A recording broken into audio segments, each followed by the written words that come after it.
Chapter 203. What? Xiao Jian, you've joined the Special Forces. Qin Yiru clutched her chest, stunned by the sudden news. Her eyes were trained on Yun Jian as she exclaimed in a raised pitch. Since Yun Jian had decided to come clean, there was no need for her to hide the truth anymore. She held Qin Yiru's hands and told her gently, "Mom, it's my own choice to join the Special Forces."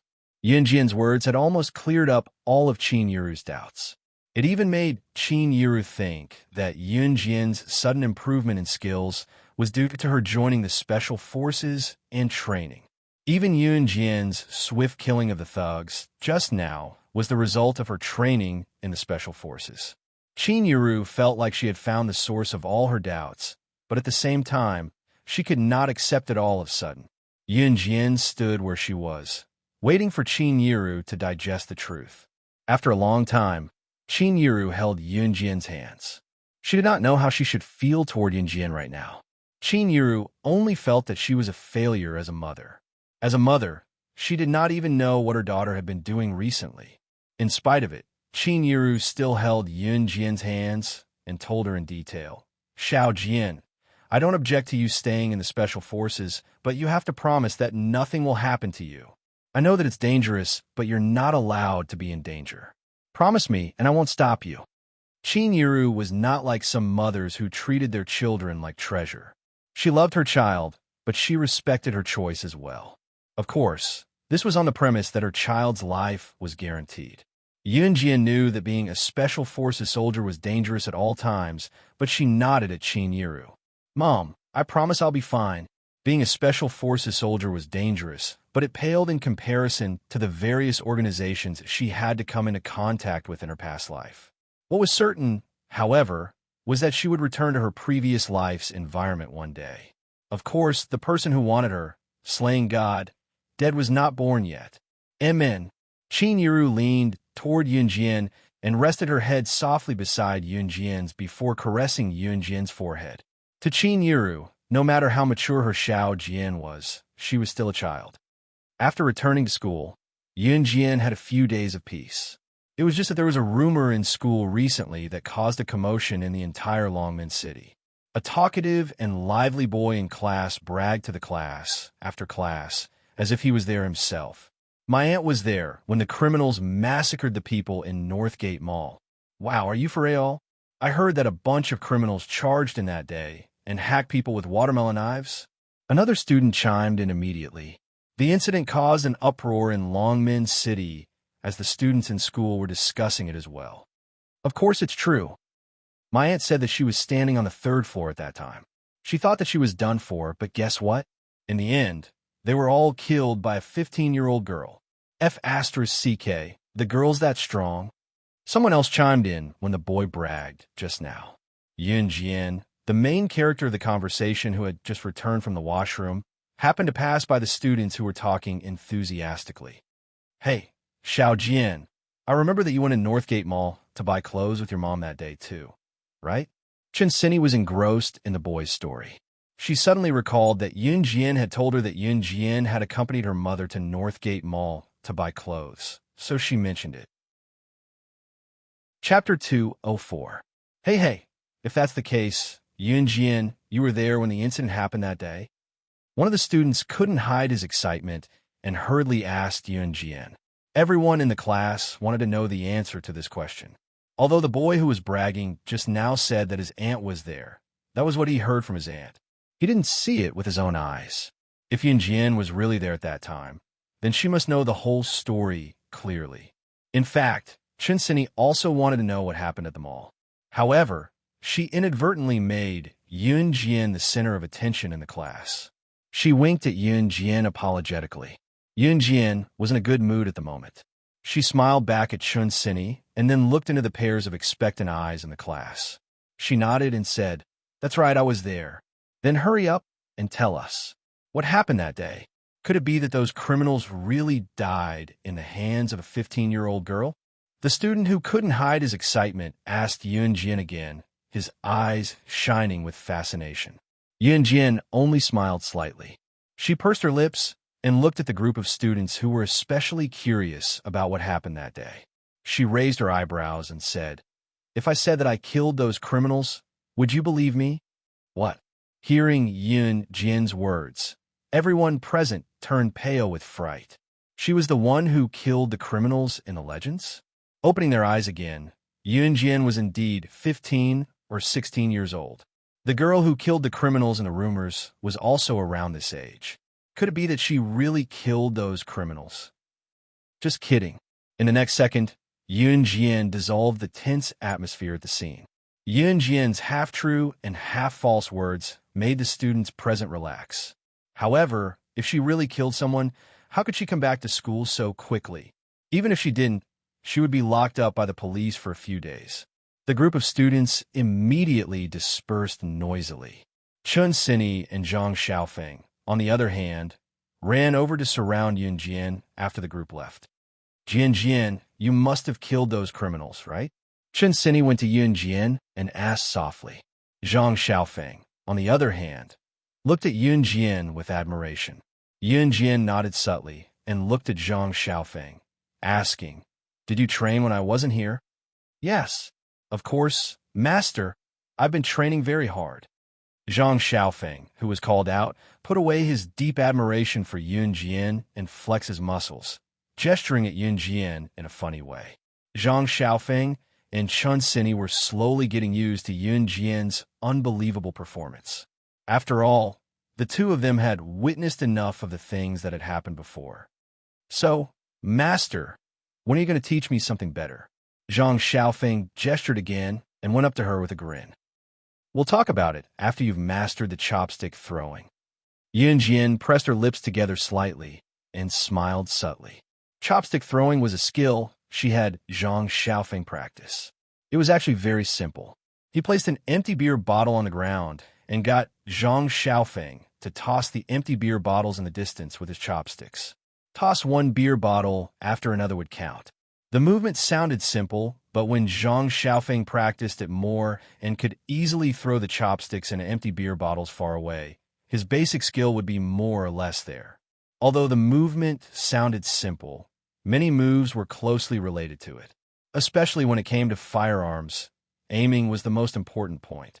Just like chopstick throwing, one throw and one go in would be accurate, while a gun required one to aim and shoot. Chapter 205. Oh, Zhang Xiaofeng was disappointed when he heard that he had to practice throwing chopsticks again. However, he understood that the basics were not something that could be learned overnight. Hence, he started thinking about how to improve the accuracy of his chopstick throwing. Chun Sini made a funny face in the direction where Zhang Xiaofeng was walking. Then, she turned around and looked at Yun Jin with a smile. She stuck out her tongue and looked extremely cute. Coincidentally, the bell rang to signal the start of class. Thus, the group of students who had gathered together to gossip about various trivial matters returned to their seats. The teacher quickly carried a stack of textbooks in a classroom. Yun Jin lived a comfortable life again. Now that Qin Yiru knew that she was training at the military training camp, she could go to the camp openly on the weekends. At this moment, it was not long before her first mission in a month. Today, Yun Jin was sweating profusely from the high-difficulty training. After returning from a military training camp with Chu Ning and the rest, they agreed to go to a high-class clubhouse to party for a while. However, they were stopped by a high-class sports car. Seeing the person in the car, Yun Jin frowned deeply. Him? Yun Jin knew the person in the car. She had met him once after her rebirth. This person was one of the 4 leaders of the Enhan organization, Shuang. Shuang was Si Yi's subordinate. Logically speaking, Shuang should not know her since she had been reborn. However, he actually came all the way from Country M to Country Z to look for her? What did this mean? "Who are you? Can you move the car? You're blocking our way," Chu Ning said when she saw Shuang suddenly driving a sports car in the middle of the road. It was normal for her to say this. After all, this was a pedestrian area. Shuang deliberately drove the car here to block their way. Of course, Chu Ning did not know that Yun Jin knew Shuang. Hence, she said this. "I'm looking for her." Shuang frowned slightly. His slender finger pointed in the direction of Yun Jin, and an innate murderous aura shocked everyone present. The four leaders of the Enhan organization were all handsome and dashing, and they were all quite young. This was what Yunjian knew. I know him. Yunjian remained silent for 2 seconds before speaking to Chu Ning and the others. Why don't you guys leave first? I won't be going to the party. Yunjian knew that Shuang wouldn't come looking for her for no reason. Furthermore, it had been a long time since C.E. went to the ancient tomb, and there was still no news of her. Hence, she spoke to Chu Ning and the others. Ah, you're not going? Chu Ning muttered, then pursed her lips and said, all right. Yunjian nodded and got into Shui Ying's sports car. Shui Ying drove the sports car into the distance. Finally, it stopped at a quiet and deserted place. Did something happen to him? Yunjian didn't wait for Shui Ying to speak and asked hurriedly. She didn't even notice the nervousness in her voice. Shui Ying frowned and nodded at Yunjian.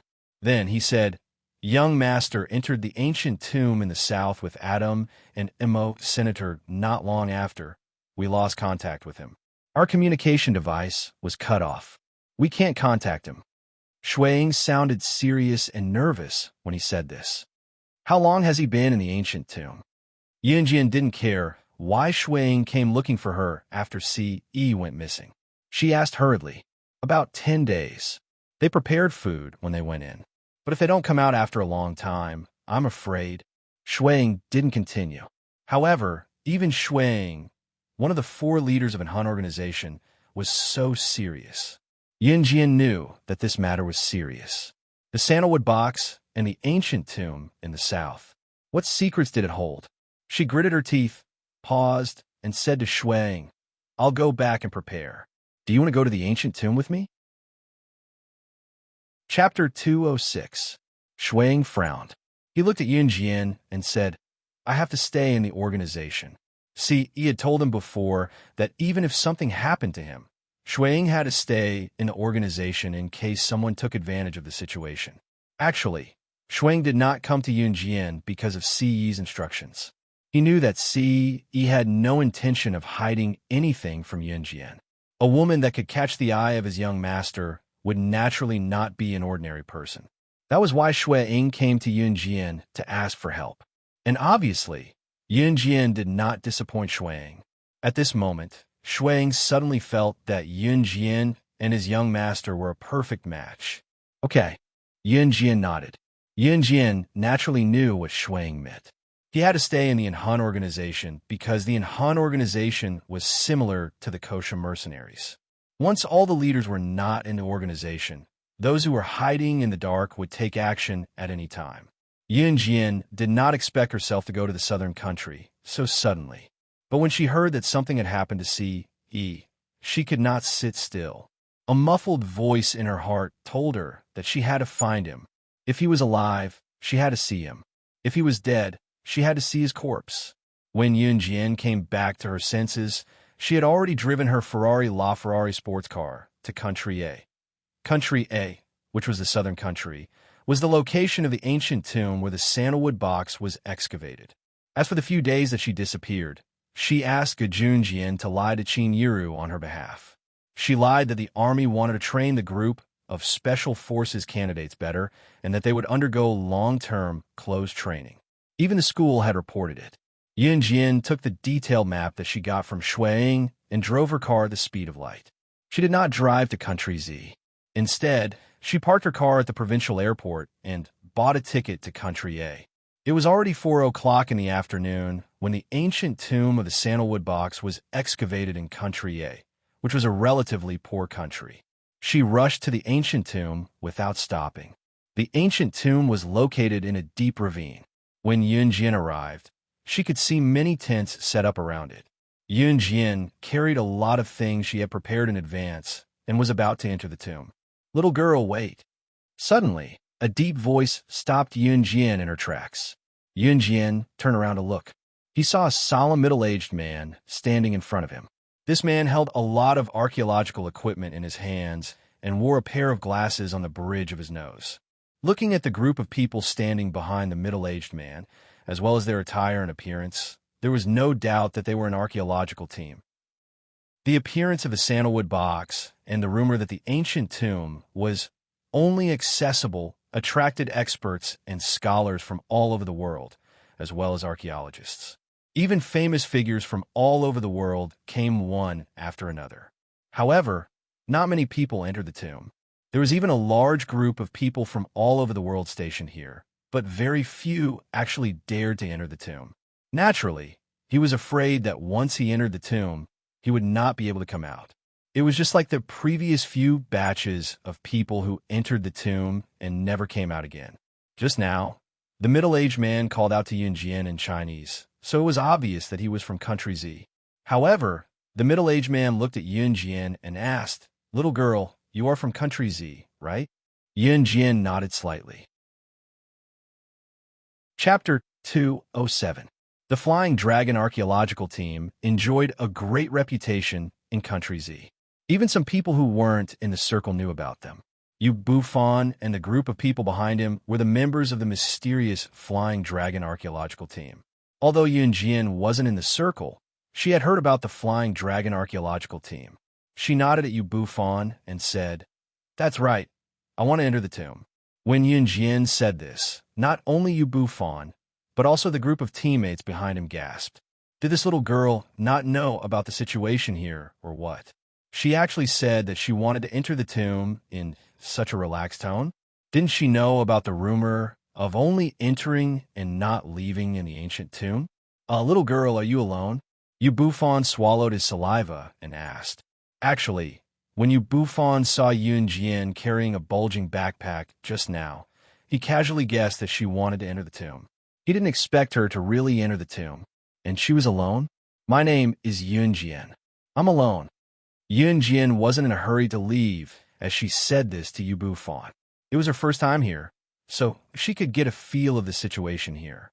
However, there was one thing that she could guarantee. She would definitely go down this tomb.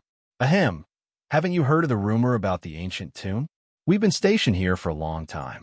Many people have entered the tomb, but none of them have come out alive. Even so, do you still want to enter? Yu Bufan kindly reminded her. If Yunjian wasn't from country Z, Yu Bufan might not have stopped Yunjian. He just didn't want to see people making unnecessary sacrifices. Yes, I have to enter. Yunjian agreed with Yu Bufan. The reason why she had to enter was firstly because of CE, and secondly, because the ancient tomb contained the secret of the sandalwood box. It wasn't that she didn't want to know the reason why she was reborn. She, too, was very eager to find the answer. If she could be reborn, then if she found the secret of her rebirth, would she be able to revive her brother? Although this was just empty talk, Yunjian was willing to give it a try. She had even encountered such a rare thing like being reborn. Perhaps her brother could be revived too? All right, if you really want to enter the tomb, I have 2 friends here who are going to enter the tomb tomorrow. If you don't mind, you can go with them. Yu Bufan said. In order to prove that he was not a liar, he deliberately explained, "It's like this. My 2 friends have been waiting here for several days. They have already gathered a group of people who want to go into the tomb together. Since you all want to go into the tomb, and we don't know what will happen when we enter the tomb, my friends plan to gather a group of people to go together. This way, we could take care of each other." Yu Bufan didn't mention that his friends' were. This was Uses' groups' Z. S teams 4 team. Yu Bufan was overjoyed when he heard this. He hurriedly brought Yunjian to find his 2 friends. Although Yunjian didn't look powerful, it was always good to have one more person as a guarantee and a sense of security. Yu Bufan's 2 friends were about the same age as him. When they saw Yunjian, they expressed their goodwill towards her. Yu Bufan's 2 friends were one tall and one short. The tall and thin one was called Bojan, while the short and fat one was called Fuexai. Chapter 208. Nice to meet you. Welcome to the team. Bojan extended his hand to welcome Yunjian. Yunjian nodded slightly, not intending to shake his hand. Bojan did not feel awkward and changed the topic. The rest of the team will be exploring the area around the tomb tomorrow. They'll be back soon. Not long after he said that, a group of 5 to 6 people appeared in front of them. Bojan pointed at Yunjian and introduced her to them. You guys are back. This is Yunjian, She's our new partner. She'll be going into the tomb with us tomorrow. Oh my God, she's going into the tomb? Before Bojan could finish, he was interrupted by a woman who was dressed up to the nines. The woman looked surprised. She looked at Yunjian from head to toe a few times before sighing to Yunjian. Little girl, are you 18 years old this year? The woman made a TSK sound as she spoke. Yunjian glanced at the woman and ignored her. The woman stood out among the group of men. After all, she was the only woman in the group who was going into the tomb. The woman's name was Yunting. It was a nice name, and her facial features were not bad. However, she looked unnatural because of the pink and green foundation and eyeliner on her face. More importantly, Yunting's body had a strong, pungent perfume smell, which made it hard for people to like her. Plus, her tone of voice was even more repulsive. It was just that Yunting did not think that way. When she saw Yunjian ignoring her, she was infuriated. It was because Yunjian was the only girl in the group, so Yunting wanted to find a temporary friend who would not make her look like she was walking alone. That was why she talked to Yunjian. She did not expect Yunjian to be so disrespectful. Yunting was not a pushover either. She immediately muttered to Yunjian in front of everyone, "TSK, who do you think you are? Why do you insist on following us when you're so arrogant and powerful? If you have the guts, go to the tomb by yourself." Yunting was a typical, "if you don't obey me, I won't let you have an easy time" kind of person. However, her words did not provoke Yunjian in the slightest. "Yunting, can't you behave yourself?" A handsome 27 or 28 years old man standing next to Yunting growled at her in a low voice.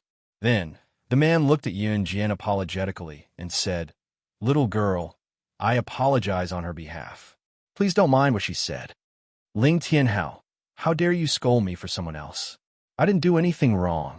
Yunting saw the man apologize to Yunjian. Her face changed, and she couldn't help shouting. The man called Ling Tianhao frowned. His disgust for Yunting disappeared in a flash. Other than Yunjian, everyone present knew that Yunting and Ling Tianhao were a couple. However, what they did not know was that Yunting's love for Ling Tianhao was one-sided. The reason why Ling Tianhao agreed to be with Yunting was that he and Yunting's brother were both soldiers. They were good friends and comrades in arms. Once they were on a mission together. Yunting's brother sacrificed himself to save Ling Tianhao. At the same time, he entrusted his sister, Yunting, to Ling Tianhao. Ling Tianhao could not bear to refuse, so he stayed with Yunting for 3 years. In these 3 years, he did not develop any feelings for Yunting. Instead, he hated her more and more. Chapter 209. Yunjian glanced at Ling Tianhao and Yunting. She could guess their relationship.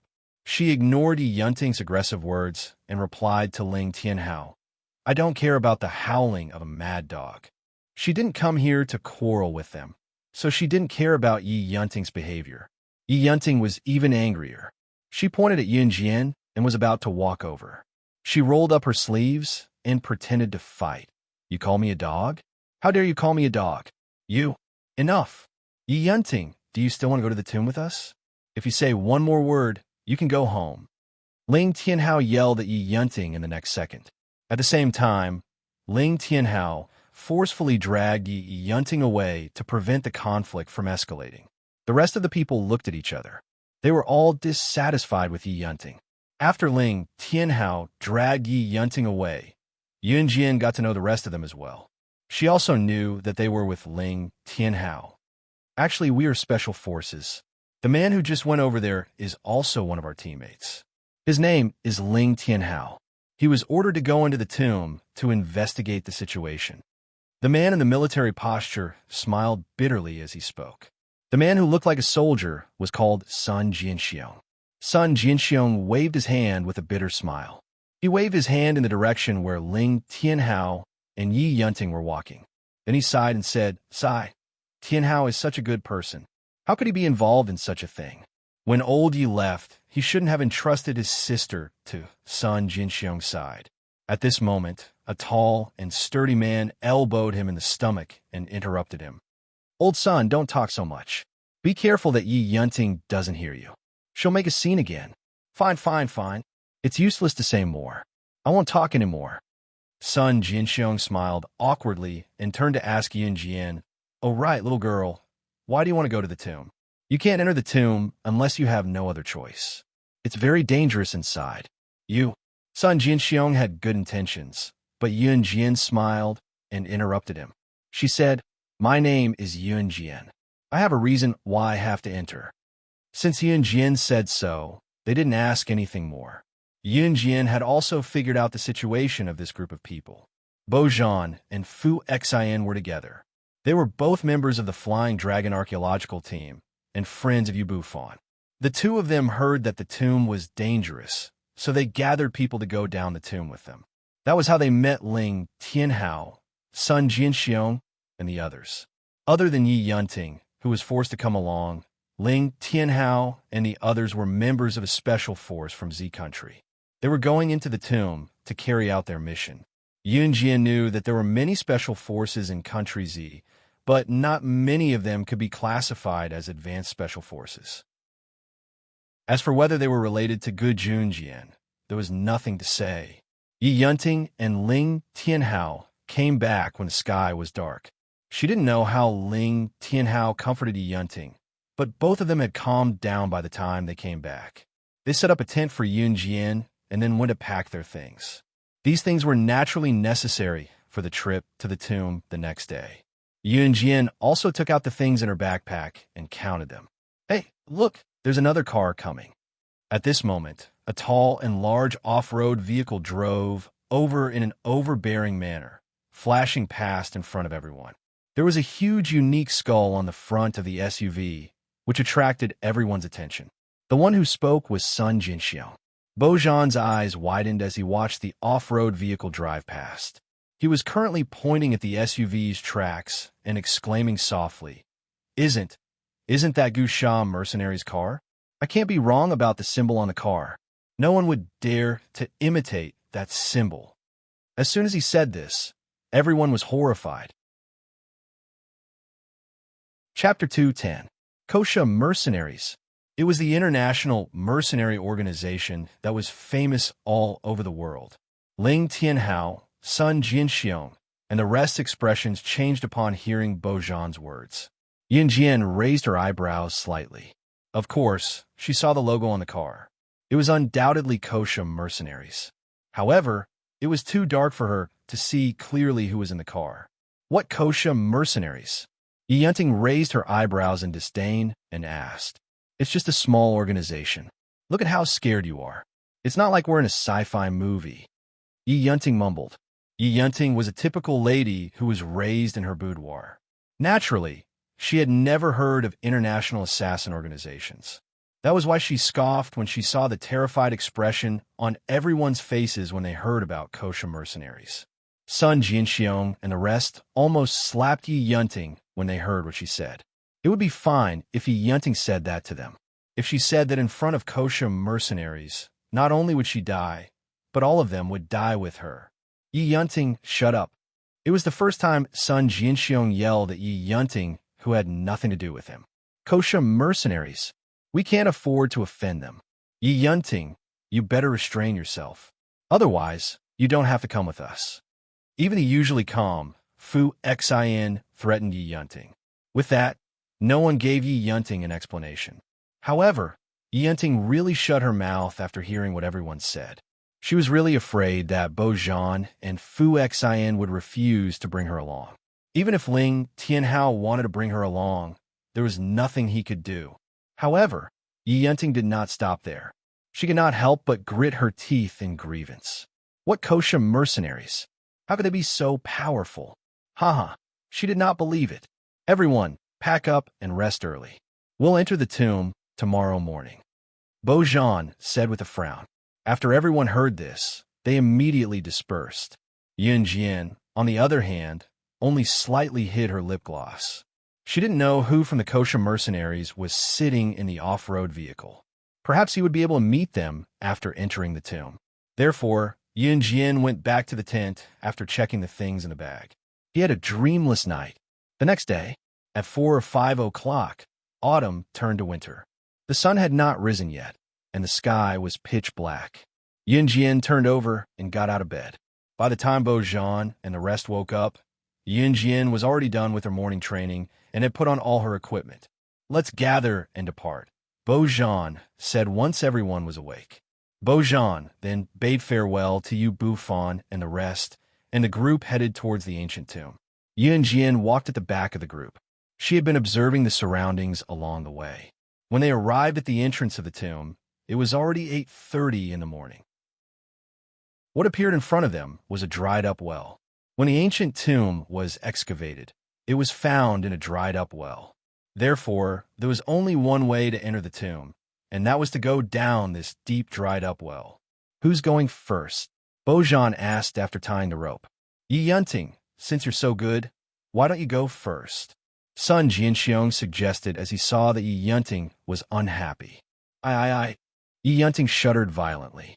She looked at the dried-up well fearfully and took 2 steps back. Of course, she would not be the first to enter the tomb. Suddenly, she had an idea and pointed at Yun Jian. "You're the last to join us. Of course you should go first. The first person to enter the tomb might accidentally trigger the mechanism, so Yi Yunting would rather die than be the first to enter." "I'll go first," Bo Zhan said. "I'll go first." Yun Jian's eyes flickered. She walked over and pulled the rope.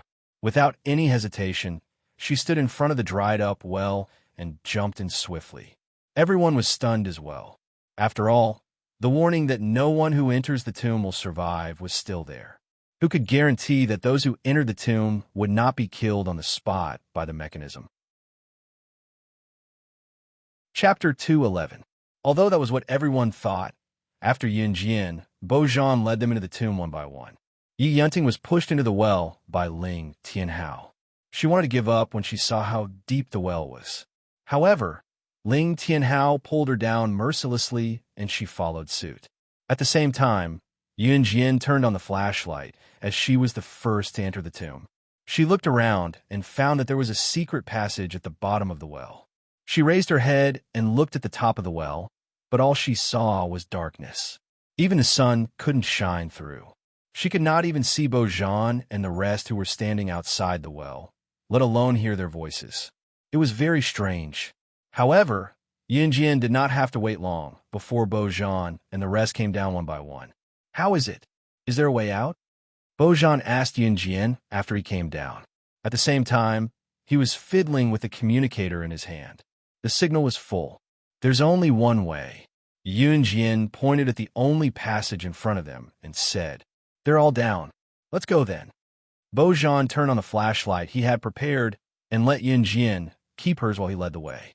Yin Jian did not intend to stand out. She turned off the flashlight and followed behind Bo Zhan. Are we really leaving? This place is so dark, and it's so narrow and small." Yi Yunting swallowed her saliva in fear and looked around cautiously. "Now you know how to be afraid. You insisted on following us and said you were not afraid of anything. Now you know how to be afraid? It's too late." Sun Jinxiong could not stand it and rebuked Yi Yunting. "All right, stop talking. Let's keep up." Ling Tianhao mediated in time.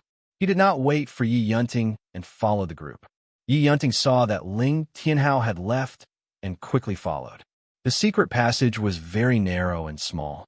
It was only enough for one person to walk through with a bent back. It was difficult for people who were too big to walk. Although Fu Xian was fat, it was not to the point where it was strenuous for him. "Stay close." Bo Zhan took the lead and instructed the people behind him as he heard the sound of wind blowing. The ground was covered with a thick layer of mud. Along the way, there were many footprints on the mud. Obviously, there were many people who had entered the tomb, but none of the footprints led to the outside. After walking for about 10 minutes, Yun Jian found that the deeper they went, the wider the narrow secret passage became. In the end, not only were they able to stand up straight, they could even feel the vastness in their arms. Wait, there's no way out. At the end of the journey, Bo Zhan realized that he was surrounded by walls made of mud and rocks. There was no longer a path to continue moving forward. What? Wasn't this the only entrance? How could there be no road just like that? Did you guys go the wrong way? You're leading the way. Yunting shouted in surprise. There's a trap. Bojan frowned and turned to look at his assistant. Fu Xian. Old Xian, help me find the trap. As he spoke, Bojan took out a bunch of tools from his backpack. Bojan and Fu Xian were experts in tomb raiding, so they were experts in finding traps. Ling Tianhao, Sun Jinxiong, and the rest naturally did not know this, so they just stood there and waited. Before Bojan could take out the tools from his backpack, a young girl's melodious voice was heard. You don't have to look for it. Yun Jian then walked to a corner in front and continued. The trap is here. You know where it is? Don't mess around, all right. Who do you think you are? You're so awesome. Yi Yunting already had a lot of opinions about Yun Jian. Now, it was as if she had caught Yun Jian's weakness. She started babbling. Boom! At the same time, Yun Jian had arrived at the corner. She brushed away some of the mud on the ground, revealing a small trap. Chapter 2:12. The mechanism was activated, and the passageway appeared. Yi Yunting's mouth, which had been scolding Yun Jian, fell silent in an instant. Her actions just now were like a clown jumping ship. It was hilarious and ridiculous. Yun Jian, how did you know there was a mechanism here? Bojan was the first to ask Yun Jian. There was still a trace of surprise and astonishment on his face. The soil here shows signs of loosening. Someone must have opened the mechanism before us. It's not hard to find it. Yun Jian explained and used the soil to cover the mechanism. If someone had opened the mechanism before, why did you cover it up? Also, why did you cover it up too? Ling Tianhao asked, puzzled. Those who came here naturally didn't want anyone to enter the tomb before them and fight with them for the treasures in the tomb. Yun Jian grinned, revealing a row of white teeth. She smiled gently and explained, Me too. Actually, that was not the reason why she covered the mechanism up. Bojan and Fu Xian were both expert grave robbers and experts in studying all kinds of mechanisms in tombs. Although both of them heard Yun Jian's answer, they were still secretly shocked. The mechanisms in the tomb were all interconnected. If the person who entered the tomb covered the switches, there must be a reason for it. The least they could do was to avoid triggering any dangerous traps. Both of them were not surprised by Yun Jian's clever explanation. They looked at Yun Jian a few more times. This 15-year-old girl, whom they thought was the weakest in the group, was not simple at all. Cough, cough. Let's go down. Bojan held the torchlight and went down first. Yun Jian followed him again. Then the group continued walking. Boom! The strange thing was, when Yi Yunting was the last one to go down the tunnel, the mechanism behind her closed up automatically. The mechanism closed up on its own. How can this be? It closed up on its own. How are we going to get out? Is this place really like what the rumors say? It's only entry and not exit. What should we do? Are we going to die here? Yi Yunting was so frightened that she screamed. Her whole body was trembling, and her voice was getting shriller and more terrified. Shut up. If you scream again, I'll kill you first. Yun Jian suddenly turned her head and glared at Yi Yunting from the spacious staircase. Yi Yunting felt a chill run down her spine, and she didn't dare to make a sound in the pitch-black underground tunnel. Yun Jian suddenly became fierce because she heard voices coming from an open space at the bottom of the stairs. That's right, it was a human voice. That was why she had fiercely ordered Yi Yunting to shut up. What's wrong? Did you find anything? Bojan turned to look at Yun Jian and asked. Bojan no longer treated Yun Jian as a child after she had discovered the mechanism at first glance. Although the mechanism was eye-catching, even Bojan, a famous tomb raider, could not spot it at first glance. It was obvious that Yun Jian was not an ordinary person. There's someone downstairs, Yun Jian said with her eyes downcast. She then walked past Bojan and hurried down the stairs. Is he down there? There's someone down there? How come we didn't hear anything? Sun Jinxiong was stunned. That's because your ears aren't working well, the burly man next door replied to Sun Jinxiong with a smile. The group continued to walk down until they reached an open space. Who would have thought that at the bottom of the dry well, after the mechanism was activated, there would be a secret passage leading downwards? After going down the stairs, there was an open space that was as big as a quarter of a basketball court. At this moment, there were two groups of people gathered here. Yun Jian did not find the person she was looking for when she fixed her gaze on them. Chapter 2:13. Yun Jian was visibly disappointed. It was within her expectations to see these people with skull markings on their arms. They were from the Kosha mercenaries, the same group that drove the off-road vehicle last night. Yun Jian glanced at them and did not recognize them. This was normal. Yun Jian was the boss of the Kosha mercenaries. Other than Snake, Lizard, Tiger, Leopard, and some high-ranking members of the Kosha mercenaries, she did not know any of the other members in her past life. Just like Su Zetian, he was the mafia boss of Longmen City, and his status in Longmen City was unquestionable. However, he might not even be ranked in the Kosha mercenaries, let alone be recognized by Yun Jian. It was a fact that these people were from the Kosha mercenaries with the skull markings on their arms. However, it was certain that they were not high-ranking members. As for the other group of people, they were all burly men in their prime. Their identities and origins were unknown. In contrast to Yun Jian, the other group of people, as well as Bo Zhan and the rest, paled when they saw the Kosha mercenaries with skull markings on their arms. They had actually bumped into the Kosha mercenaries. Tisk TSK. How lively. At this moment, the man standing at the front with the skull imprint on his arm laughed twice, and his sharp eyes turned fierce. This man was a member of the Kosha mercenaries, codenamed Bear. Every member of the Kosha mercenaries had their own code names and did not reveal their real names. Bear was not a high-ranking member of the Kosha mercenaries, nor was he on the top of the list. However, he could still be ranked in the top 99 of the Kosha mercenaries. This was enough for him to be arrogant in the underworld. Every member of the Kosha mercenaries would be ranked according to their ability. Usually, the top 20 would be occupied by the high-ranking members, while the top 50 would be the super elites of the Kosha mercenaries.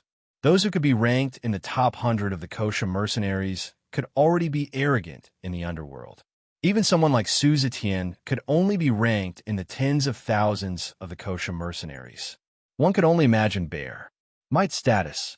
As long as he did not encounter any terrifying characters, it was enough for him to show off. Where you guys from? Bear Might swept his gaze across the crowd, his murderous aura making everyone lower their heads as they trembled in fear. Even Bo Zhan and Fu Xin had to soften their stance under Bear Might's oppression. But at this moment, Yi Yunting's desperate voice sounded again. They're from the Kosha mercenaries. I think they're no big deal. They're all humans with a pair of eyes, a nose, and a mouth. Yi Yunting had been suppressing her anger and had nowhere to vent it. Seeing how everyone was so fearful of this Gusha mercenaries man, she had forgotten all about Sun Jinxiong, Fu Xin, and the rest warning to her. In order to stand out and be the center of attention, Yi Yunting spoke up. Yun Jian narrowed her eyes and stood at the side in silence. Bear Might's cheerful expression darkened instantly after he heard Yi Yunting's belittling. Although he was arrogant, he could not bear to see others bad-mouthing the Kosha mercenaries. He immediately took out a Browning pistol from his pocket and pointed it at Yi Yunting, roaring, F***CKU, how dare you insult the dignity of the Kosha mercenaries? Bo Zhan and the rest gasped at the sight of Bear Might taking out his pistol in a fit of rage. Everyone was cursing Yi Yunting for being blind and regretting agreeing to let such a foolish woman like Yi Yunting join them. Yi Yunting was so frightened that she knelt on the ground. When she saw the shiny pistol in Bear Might's hand, she was so scared that she was on the verge of collapsing. She finally understood that the few words she had casually said had brought disaster upon herself. A gun. Yi Yunting's expression changed, and she stepped back. How dare you insult the Kosha mercenaries? I'll send you all to hell with this bitch. Bear Might reloaded the gun domineeringly and glared at Yun Jian, Bo Zhan, Fu Xin, Ling Tianhao, and the rest. If Yi Yunting said something wrong, it would implicate everyone else. This was the reason why everyone was afraid of offending the Kosha mercenaries. Chapter 2:14. Just when everyone was frightened by the scene in front of them and thought that they were all going to die because of that *TCH Yi Yunting, a gentle voice came from behind them. A light female voice was heard. It's up to you whether you want to kill Yi Yunting or not, but don't even think about touching the others. Yun Jian looked at Bear Might and stared straight at him. She was not intimidated by his aura at all. Bo Zhan and the rest were indeed no match for Bear Might. Bear Might was also an assassin, although he was not ranked on the international assassin chart. However, in front of Bo Zhan and the rest, to be honest, killing them was like squashing a bunch of ants. This was the strength of the Kosha mercenaries.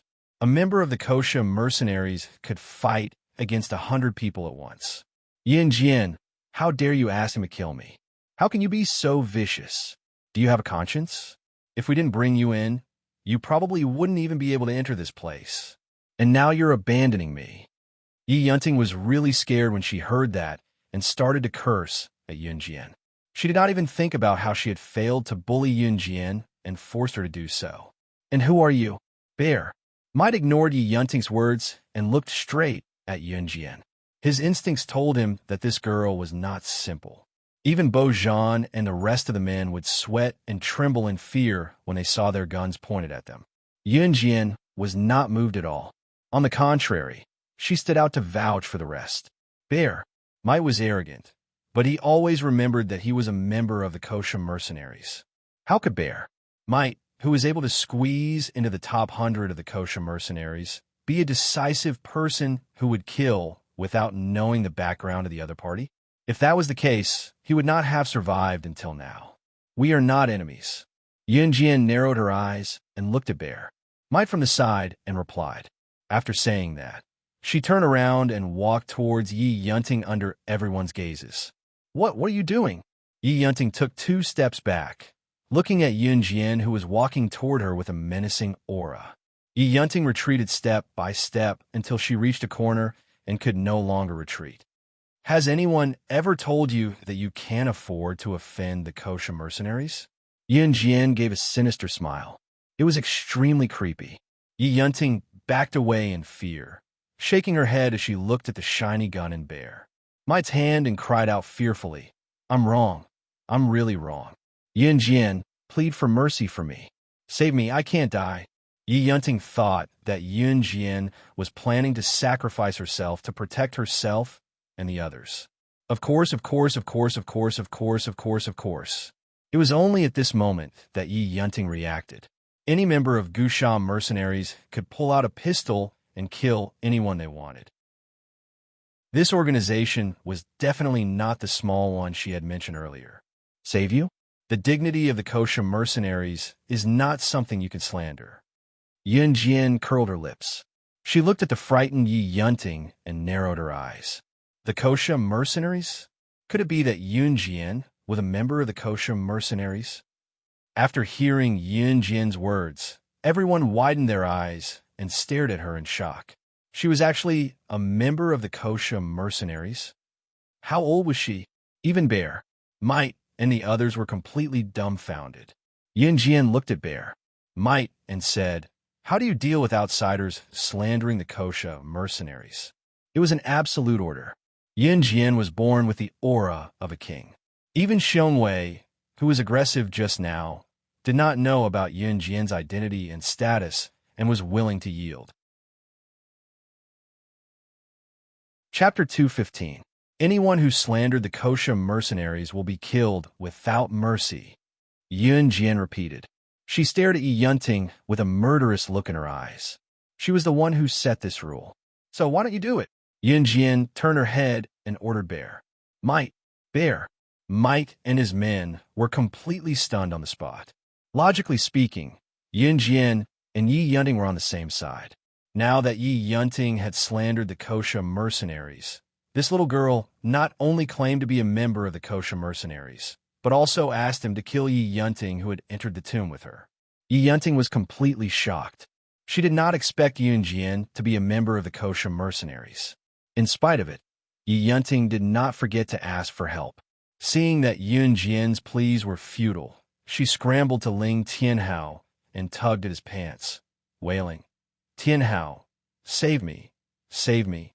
They have guns, they're going to kill me. I don't have a brother anymore. You said you would protect me. Yi Yunting's brother had died to save Ling Tianhao. Before he died, he asked Ling Tianhao to take care of his sister. Yi Yunting had been holding Ling Tianhao's weakness against him. At this moment, Ling Tianhao did not even look at her. Of all the people you could have messed with, you had to mess with the Kosha mercenaries. The Kosha mercenaries is the #1 assassin organization in the world. Do you still want to live after provoking it? Sun Jianxiong roared at Yi Yunting in disappointment. He really did not like Yi Yunting. If old Yi, who had sacrificed himself to save Ling Tianhao, was not Yi Yunting's brother, Ling Tianhao and Sun Jianxiong would not even look at Yi Yunting. The #1 assassin organization. The Kosha mercenaries was actually an assassin organization. Hearing the words assassin organization, Yi Yunting's entire body was paralyzed. Who could tell her that these assassins and organizations that she had only seen in movies actually existed? More importantly, she had actually provoked this power. On the other side, Bear might heard Yun Jian's words, but he didn't move. He looked at Yun Jian and no longer looked at her with hostility. Instead, he asked in a probing tone, "May I know your code name in the organization?" In the Kosha mercenaries, there had always been an unwritten rule. A person's code name represented that person. At the same time, the higher the ranking, the higher the position in the Kosha mercenaries. The meaning behind Bear Might's question was obvious. If Yun Jian's status was higher than his, then he would definitely be respectful to Yun Jian. However, if Yun Jian's position in the Kosha mercenaries was lower than his, then Bear Might would not listen to Yun Jian.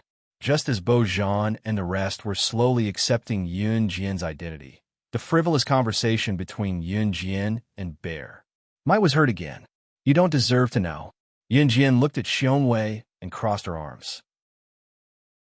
Indeed, he didn't deserve to know. Yun Jian was the boss of the Kosha mercenaries. Even the super elites in the top 20 to 50 were not qualified to meet her. Moreover, Bear Might was just a small fry in the top 100. F***CK. This little girl is so arrogant. Bro, you probably weren't even born when we joined the Kosha mercenaries. A man standing beside Bear Might could no longer hold it in and was about to punch Yun Jian. However, he was stopped by Bear Might was quite observant. After all, being in the top 100 was already considered impressive. Yun Jian admired Bear Might's ability to hold it in. She pursed her red lips and smiled at Bear Might and his group. Then, her gaze fell on Bear Might. You're Lizard's subordinate, right? Snake. Lizard's position in the Kosha mercenaries was obvious. Yun Jian actually called her Lizard. Could it be that this little girl's status was higher than Snake? Lizard's? Then she was. Chapter 216. Yun Jian saw Xiong Wei's expression change. She stopped smiling and looked at Xiong Wei. "You don't have to guess my identity. You just need to tell me whether you work for Lizard or not." Being exposed, Bear Might stopped hesitating and nodded respectfully. "That's right. I'm Lord Snake, Lizard's subordinate." Although Xiong Wei worked for Snake, Lizard, he was only one of Snake, Lizard's subordinates. He rarely interacted with Snake, Lizard. Naturally, he was not as important as the raccoon who gave Yun Jian a sports car. "Okay." Yun Jian narrowed her eyes and nodded. "I'm done. You can continue what you were doing." Yun Jian told Bear Might as she stepped aside to reveal Yi Yunting, who was trembling in fear in the corner. She was reminding Xiong Wei not to forget to kill Yi Yunting, who dared to slander Kosha mercenaries. Okay. Xiong Wei and the others had already submitted to Yun Jian. Xiong Wei pulled the trigger of the Browning and pointed the gun at Yi Yunting. Yi Yunting covered her eyes and kept saying, "Don't kill me, don't kill me, I'm wrong, no wait." Ling Tianhao could not bear to see the sister of his comrade die in front of him. This was his promise to his comrade. Ling Tianhao was a smart man. After watching what happened, he knew that the decision of whether Yi Yunting could live or not was in the hands of Yun Jian, who they had underestimated from the beginning. Ling Tianhao looked at Yun Jian and begged, "Sister Yun Jian, can you let her go for my sake?" Ling Tianhao was told by Yi Yunting's brother to take care of her. He did not want to break his promise. Otherwise, even if Yi Yunting died in front of him 1,000 times, he would not even blink. Oh! Yin Jian narrowed her eyes and raised her eyebrows at Ling Tianhao. After knowing the relationship between Ling Tianhao and Yi Yunting, it was not surprising that Ling Tianhao would beg him to spare Yi Yunting. Xiong Wei's hand that was about to pull the trigger paused when Yun Jian responded to Ling Tianhao. Why should I let her go for your sake? Who are you to me? Yun Jian's next words made Ling Tianhao and the other's eyelids twitch. The Kosha mercenaries had never let anyone go for the sake of a certain someone. But that's fine. It's troublesome to dispose of the corpse after killing someone here, Yun Jian muttered to herself. Then, she looked at Bear Might and said to him, do as you see fit. Let her live. However, for someone who slandered the Kosha mercenaries, she can be spared from death, but she must be punished. Yun Jian's command actually made Xiong Wei want to obey absolutely. He nodded and answered, yes. Let's continue. Yun Jian narrowed her eyes again and smiled like an ordinary girl, bright and youthful. However, when the others thought of how she did not care about Yi Yunting's life, they felt their hair stand on end. How did Bear Might deal with Yi Yunting? He dislocated Yi Yunting's arms and legs on the spot. Yi Yunting cried out in pain and then fainted, but no one cared about her. At least she kept her life. That was already very lucky. There's no road ahead. We've been searching here for a long time. After Bear Might finished dealing with Yi Yunting, he walked over to Yun Jian and said respectfully. He thought he could guess Yun Jian's identity. Apart from that person, who else could have such a kingly aura? Chapter 217. There's no road ahead. Yun Jian pursed her lips. She looked around and smirked. She had already realized that they were surrounded by mud walls and there was no way out. It was a dead end. Even the exit above has been sealed. Bear Might explain once again. As he spoke, Bear Might explain in more detail. Only when someone from the outside comes in will the exit be opened. However, it will quickly merge back together. Otherwise, we will be trapped here until we die. If Yi Yunting had not fainted at this time, she would have been scared to the point of screaming after hearing this. But she probably did not even have the strength to stand up now. Since there's no way out, we'll blow one up. Yun Jian smirked. She turned her head and looked at Bear Might's bulging backpack. Is there a bomb? Bo Zhan and the rest were dumbfounded when Yun Jian asked Bear Might such a strange question.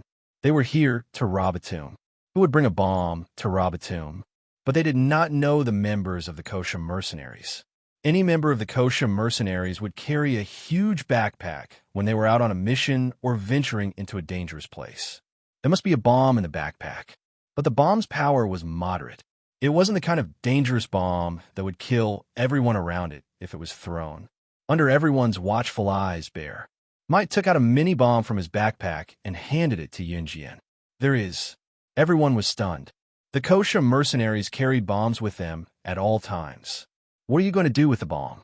Bo Zhan stood beside Yun Jian and asked her. Bo Zhan's question was on point. They were looking for a trap in the tomb. Why would they take out a bomb for no reason? Did they want to blow this place up so that no one would be able to leave alive? There's wind on the other side. That means there's a passage behind this mud wall. But this mud wall is blocking our way. Yun Jian pointed at a spot and explained. Everyone was dumbfounded. Why didn't they hear the wind on the other side? That's strange. If that's the case, there must be a trap here, right? Isn't it bad to blow up the meeting like this? Sun Jianxiong asked suspiciously. As he spoke, he continued to analyze. Moreover, there should have been quite a number of people who found a mechanism and went to the other side of the mud wall before us. So why should we just blow it up? Because I'm too lazy to wait for you guys to slowly find a mechanism. Besides, I have a bomb. Wouldn't it be more convenient to just blow it up? Yin Jian raised her eyebrows at Sun Jianxiong. She snapped her fingers and swung the bomb in her hand leisurely. She couldn't wait to find him. This explanation left everyone speechless. At this time, Yun Jian warned, you guys stay away. After everyone had retreated a distance away, Yun Jian ignited the bomb and threw it at the mud wall. She didn't look the least bit flustered as she lay on the ground. Boom! A loud sound was heard.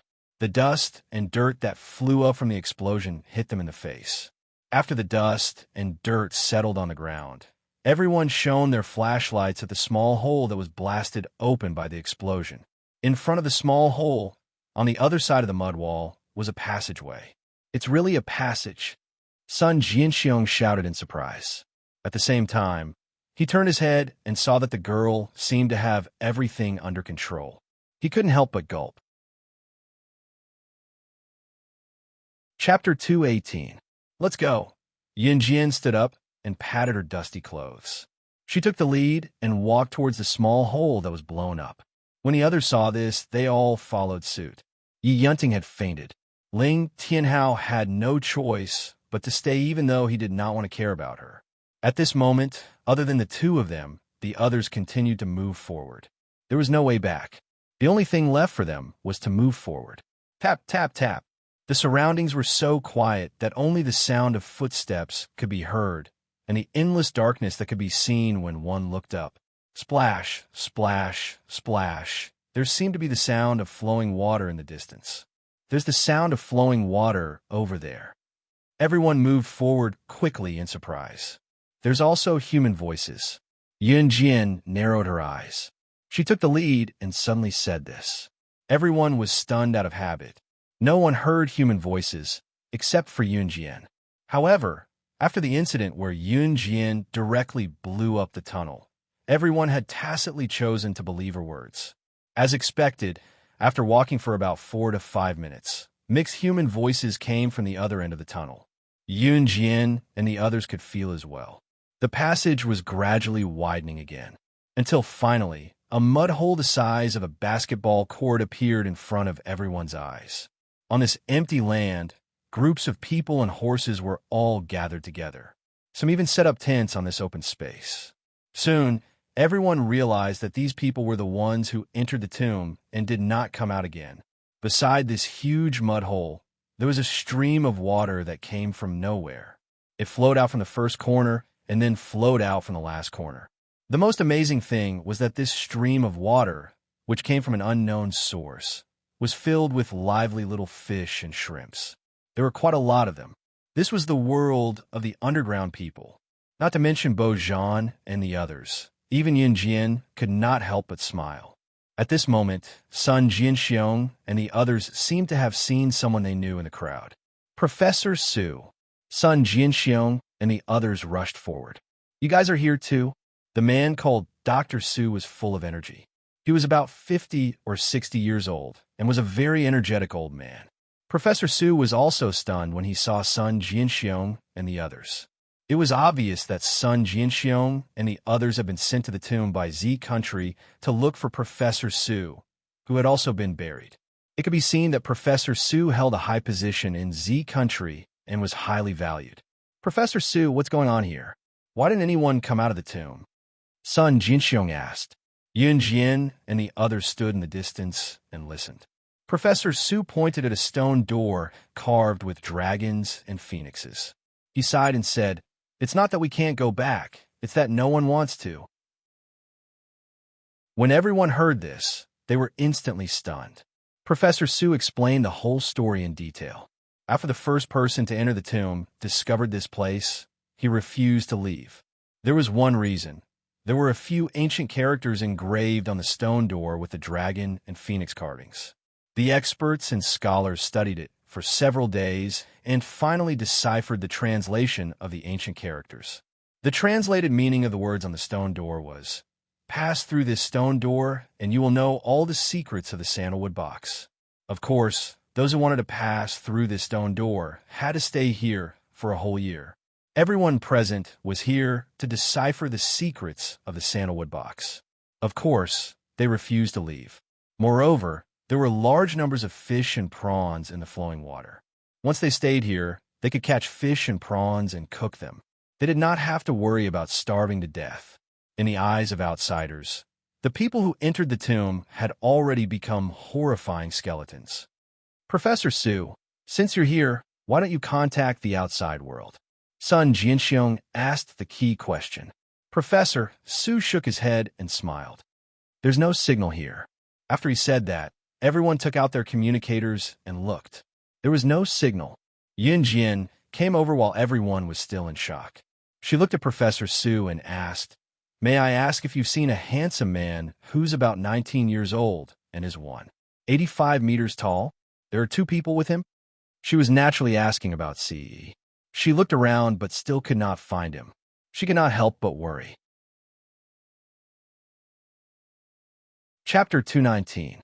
Sun Jianxiong, Bo Zhan, and the rest were stunned by Professor Su's words. Sun Jianxiong, in particular, was the first to realize that something was amiss, so he continued questioning Professor Su. "That's not right, Professor Su. You said that one has to stay here for a year to pass through the stone door. But even if this tomb was excavated first, the person who entered the tomb had only stayed here for a few months at most, right? What I mean is, how could that young man have already entered the stone door?" Sun Jianxiong asked out of curiosity. After all of them, including Yun Jian, had just made their way here. It could be said that they knew nothing about the recent happenings in the tomb. "Let me finish first." Professor Su gulped. He immediately became spirited, looking at the group with a solemn gaze, and continued, "You can pass through the stone door by staying here for a year. That's only one option." "So, there's another option?" This time Yun Jian asked. Professor Su then looked at Yun Jian and nodded. "That's right." As he spoke, Professor Su frowned and pointed at an open stone cave beside the stone door. "This stone cave is another way to pass through other than the stone door," Professor Su said. Bo Zhan and Fu Xan were both expert grave robbers, so they were well-versed in mechanisms. Fu Xian was the first to notice that the stone cave was unusual. Fu Xian shouted in shock. "That stone cave has a monstrous mechanism in it." As he spoke, he ran over to check out the cave entrance, then returned to the group. Let alone a person, even a fly would find it difficult to pass through this cave. Fu Xian was deeply shocked when he said this. "That's right." Professor Su nodded. No one believed it at first, and insisted on passing through this stone cave first, saying that they didn't want to wait a year for the stone door to open. Professor Su continued, his expression turning solemn. In the end, without exception, all of them died tragically in this cave. Their flesh was mangled, their bodies pierced by thousands of arrows. When the group heard this, they could not help but shudder. "He passed," Yun Jian said after listening to Professor Su from the side. It was not a question, but a confirmation. He must have passed. Yes, only that young man and his 2 subordinates passed through the cave. When Professor Su said this, his entire body was filled with an unprecedented excitement. None of the people gathered here were ordinary people, and there were many assassins and secret agents. However, those who insisted on entering the cave and didn't want to wait a year for the stone door to open all died tragically in the cave. See, he was the only one who passed. On the other hand, the mechanisms in this cave were set up one after another. It had to be said that the tomb builder was very powerful. The mechanism he built would only activate when a creature wanted to pass through. Furthermore, it could be used repeatedly. In other words, even if the mechanism was used once, it could still be used hundreds or thousands of times. Yun Jian's lips curled up even more. She gently pursed her lips, and her smile became even more unbridled. "You guys stay here, I'll go look for him." Yun Jian looked straight at the people in front of her. Her casual words caused everyone present to be dumbfounded. What? Yun Jian, you want to go through that cave?" Sun Jianxiong cried out involuntarily. "This isn't a joke." Bo Zhan followed up. Professor Su, on the other hand, looked at Yun Jian fiercely. She was only 15 or 16 years old, right? Did she really have the ability to go through that cave? It should be known that those who had tried to pass through the hole but had failed and died tragically were all internationally renowned figures. There was even one person who was ranked 6th on the international secret agent list. Even that person did not pass through that cave. Chapter 220. Little girl, you want to go through that cave too?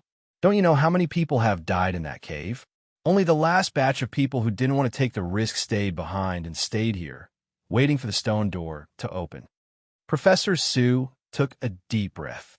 Then, Professor Sue used the tone of an elder reprimanding a junior and continued to lecture Yun Jian. This is not a child's play. Only that young man and his two subordinates have succeeded in breaking through this cave. Life is precious. How can you waste your hard-earned life like this? Professor Sue was sure that Yun Jian would not be able to pass through the mechanism in this cave. If she forced her way through, she would end up with 1,000 arrows piercing through her heart. After all, Yun Jian was so young that he could not convince himself even if he wanted to. What's more, he was a scientific researcher. To believe that a little girl like Yun Jian, who had not even reached puberty, would be able to break through that cave. That was a fool's dream.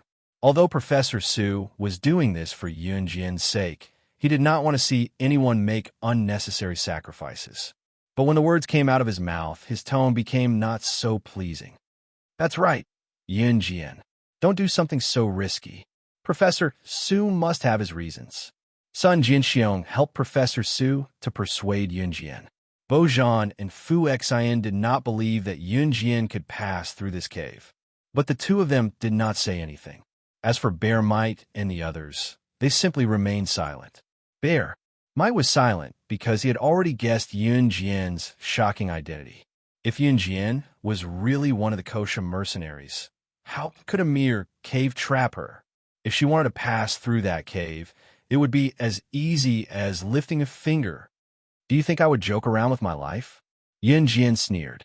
She continued, I'm just letting you know, I'm not asking for your permission. Yun Jian, had never sought permission from others before. Yun Jian's arrogant words made everyone present stop talking. Our Professor Sue is doing this for your own good. How can a little girl like you be so ungrateful? At this moment, a woman standing behind Dr. Sue yelled at Yun Jian to defend Dr. Sue. The woman's name was Jiang Jiaoxue. Jiang Jiaoxue was Professor Sue's assistant. It was normal for a renowned scholar like Professor Sue to have a few assistants around him. Jiang Jiaoxue was proud of being able to work under Professor Sue, so she was arrogant and domineering.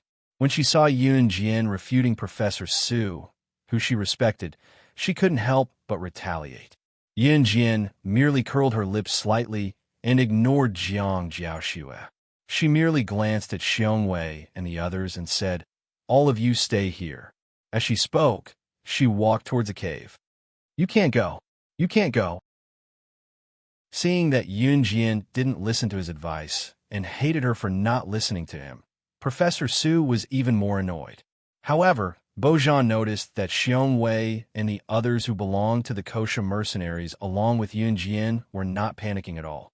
Bo Zhan was observant, and he couldn't help but look at the girl who was walking towards the cave. He saw that Yun Jian had arrived in front of the cave. She lifted her leg and jumped into the cave, while Bo Zhan, Professor Sue, and everyone else who was waiting for the stone door to open gasped in shock and fear. Swoosh, swoosh, swoosh. As expected, after Yun Jian entered the cave's mechanism was activated. Countless flying arrows rained down and were aimed at Yun Jian. Just when everyone was imagining Yun Jian's tragic ending, Bo Zhan flipped over. With a few somersaults and agile steps, Yun Jian leaped across the cave where countless experts had died. She turned a corner and vanished from the spot swiftly. She. Professor Sue's mouth was agape in shock, and he couldn't catch his breath. Chapter 221. Such skills. No wonder she's the #1 in the Kosha mercenaries. Even Bear Might could not help but praise Yun Jian's agility. As he spoke, Bear Might could not help but admire and respect Yun Jian. What did you say? She's from the Kosha mercenaries?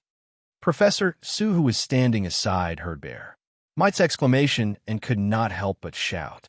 Bo Zhan, on the other hand, heard another word in Bear Might's words. #1, Yun Jian is the #1 in the Kosha mercenaries.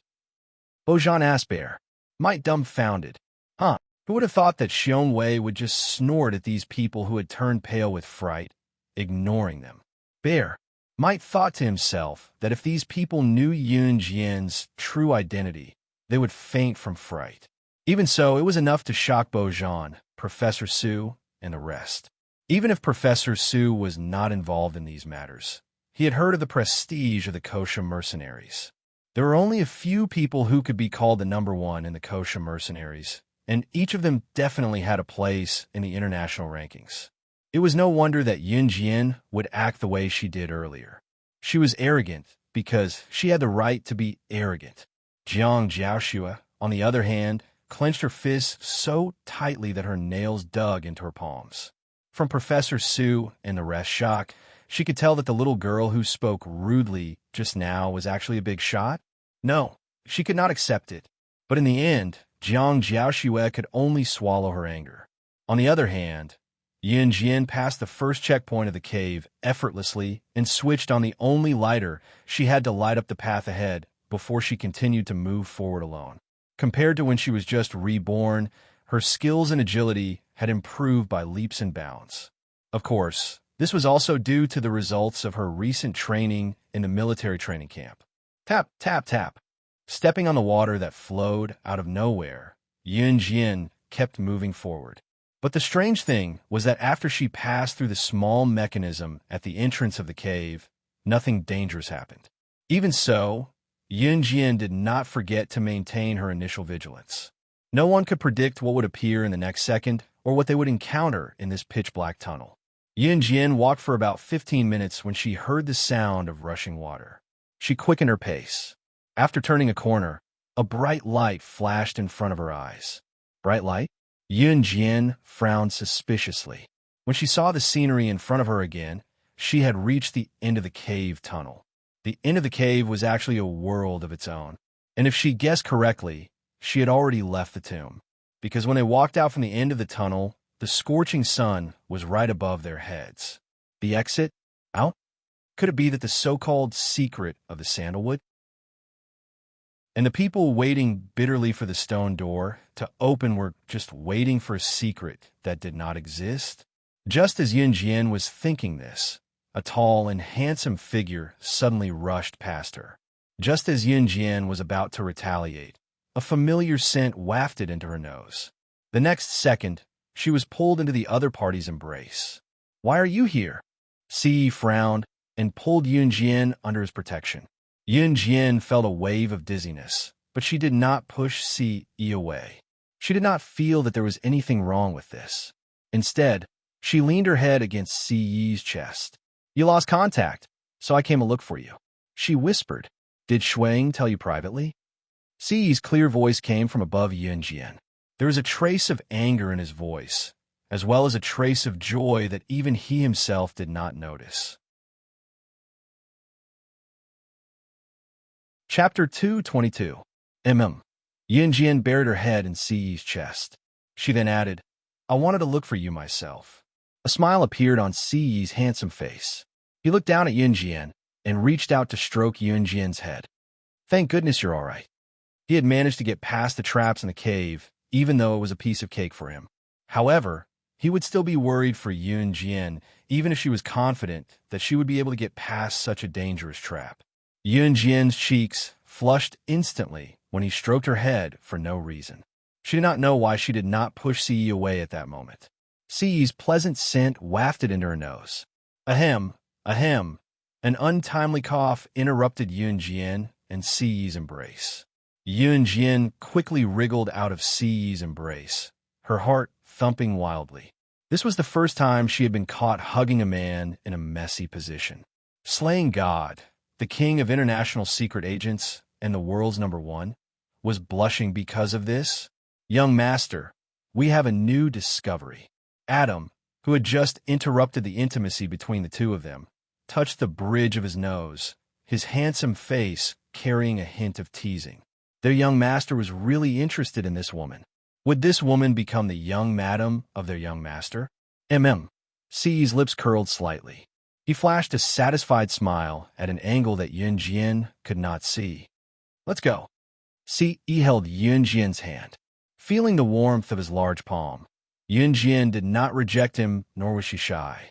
She regained her senses and asked him seriously, "Where are we? How do we get out of the cave? Could it be that the secret of the sandalwood box is not in this ancient tomb? Could it be that the people below had been waiting and anticipating for nothing?" Ce frowned. He looked down at Yunjian and said without holding back, "I suspect that we've entered another world." "Another world?" Yunjian asked in surprise. "That's why I got Adam and Immo-san to investigate just now," Ce said with a mesmerizing smile on his face. His handsome face twitched slightly, and he continued, "Now, we have a new discovery." His patient explanation made Adam, who was leading the team, pause. Since when did young master have such a gentle and patient side? Adam was stunned. He led Yunjian and Ce through the forest and finally arrived in front of a huge rock. There were a few lines of ancient words carved on the rock. Immo-san was standing next to the rock. Immo-san was looking at the words on the rock. Seeing Adam leading Ce and Yunjian over, Immo-san called out to Ce, "Young master."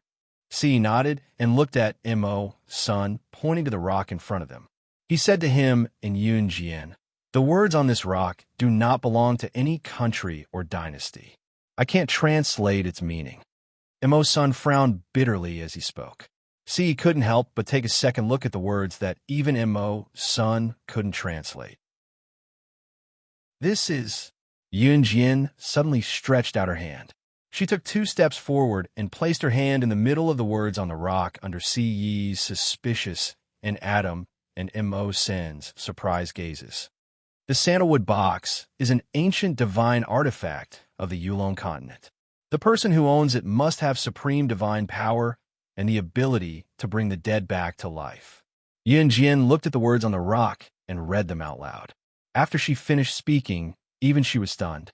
Ce, Adam, and Immo-san were even more surprised. Chapter 223. Yunjian didn't know how she could understand the words engraved on the rock. It was just that when she first saw them, she suddenly felt a sense of déjà vu. Then, she read them out based on her feelings. Ce turned to look at Yunjian. Seeing that her eyebrows were tightly knitted together, he reached out his slender fingers and smoothed them out for her. There was a gentle light in his eyes. Beside him, Immo-san looked at Yunjian solemnly and asked, "You can understand these words?" Yunjian shifted her gaze away from Ce. She shook her head and nodded at Immo-san. "It feels like déjà vu. When I saw these words, I translated them out of habit." "Yulon mainland," Ce murmured softly with a raised brow looking at the bold words on the rock. "Then this world is the Yulon continent you mentioned," Ce said in a firm tone. The reason why Ce was so sure that this place wasn't the world they originally lived in was because the flowers, grass, water, and wood of this world were different from the original world. This was Ce's feeling as well, so he told him directly. This was definitely not the place they originally lived in. It was the same as Yunjian's intuition that the words on the rock were translated. Ce even felt that this world made him feel as if he originally belonged here. "Young master, the sandalwood box has been set up. We can go now."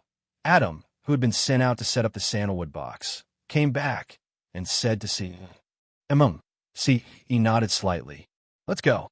Ce held Yunjian's small hand and walked back the way they came. The sandalwood box originally belonged here. He was just returning it to its rightful owner.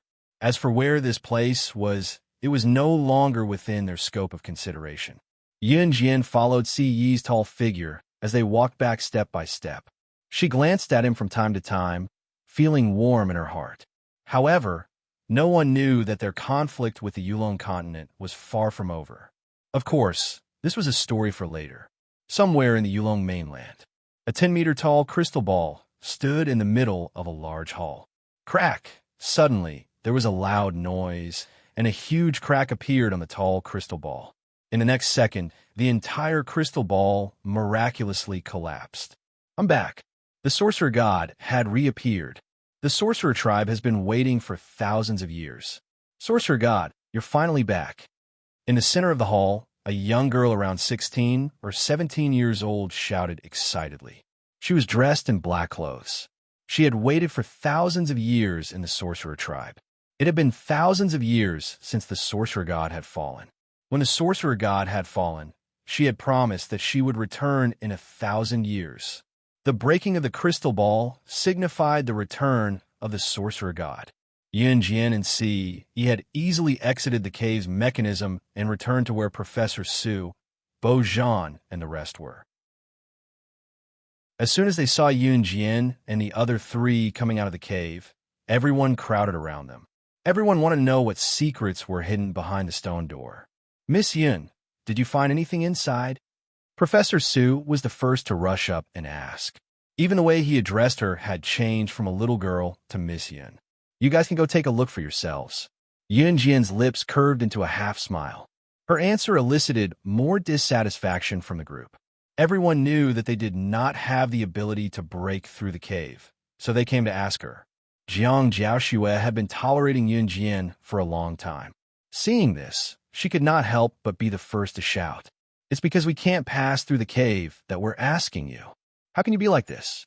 So what if you tell us what you saw inside? It won't hurt you at all, right? Little girl, you're quite capable, but it's not right to be so arrogant." Jiang Jiaoxue dared to speak to Yunjian this way because she had caught a glimpse of Si not far away. Yunjian was not the only one who had entered the cave. Why was she so arrogant? Therefore, Jiang Jiaoxue was certain that a handsome person like Si would definitely tell her what happened inside. She turned around and asked, "Hey, handsome, I saw that you've been in the cave too. Can you tell us what happened inside?" Chapter 224. Jiang Jiaoxue was very pretty. Although she wasn't as pretty as Yunjian, she had a pair of long, fair legs that men loved. She was almost 1.7 meters tall and stood out from the crowd. Coupled with her good looks, she was the campus belle of the school, even when she was still in school. In addition, Jiang Jiaoxue had excellent grades since she was a student, so she became Professor Su's assistant at a young age. This was something that Jiang Jiaoxue was proud of. One had to admit that Jiang Jiaoxue was a woman that men would fall in love with. Not only did she have a good figure and good looks, but she also had excellent grades. Jiang Jiaoxue also admitted that there weren't many men who could be seduced by her. She saw that Si was so handsome and had shown good skills, so she took the opportunity to seduce him. At the same time, she wanted to ask about everything that Si, Yunjian, and the others had seen after entering the cave. That was why Jiang Jiaoxue threw Si a seductive glance. She even felt that it was advisable to sacrifice her beauty when necessary. After all, no ordinary man could resist her charm. Unfortunately, Si wasn't an ordinary man. Get lost. Jiang Jiaoxue was feeling smug and thought that Si would answer her. Then, she would sneer at Yunjian and provoke Si. Suddenly, Si spat out a word, instantly shattering all of Jiang Jiaoxue's fantasies. This one word was shouted in front of everyone. It was obvious that Si didn't take Jiang Jiaoxue seriously at all. "Huh." Yunjian crossed her arms and watched. She already knew that this would be the result. Jiang Jiaoxue was stunned by Si's shout. She didn't react for a long time.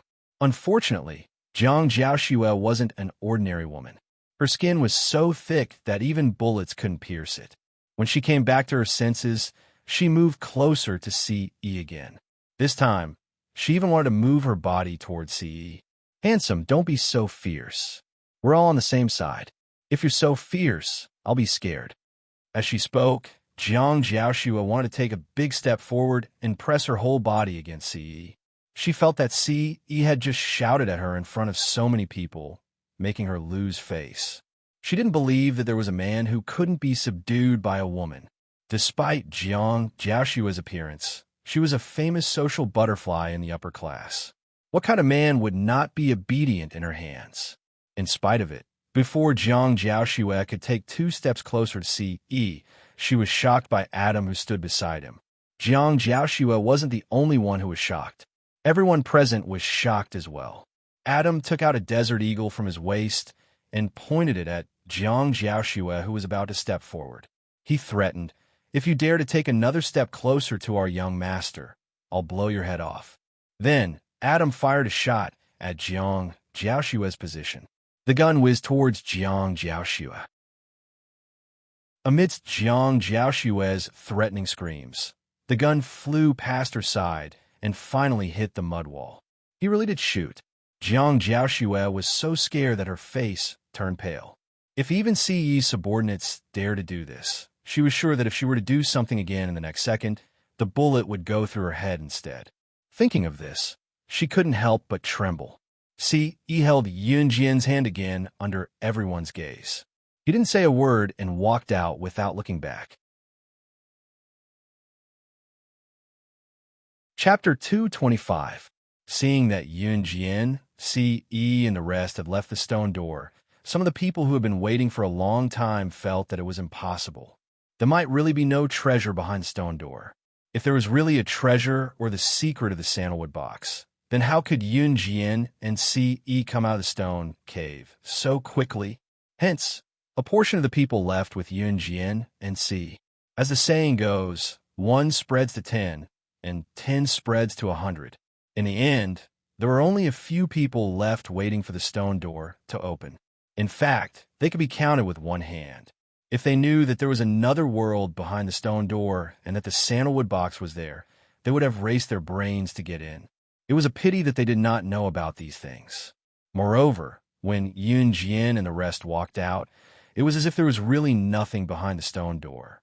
Hence, the group felt that it was futile to wait any longer, so they left one by one.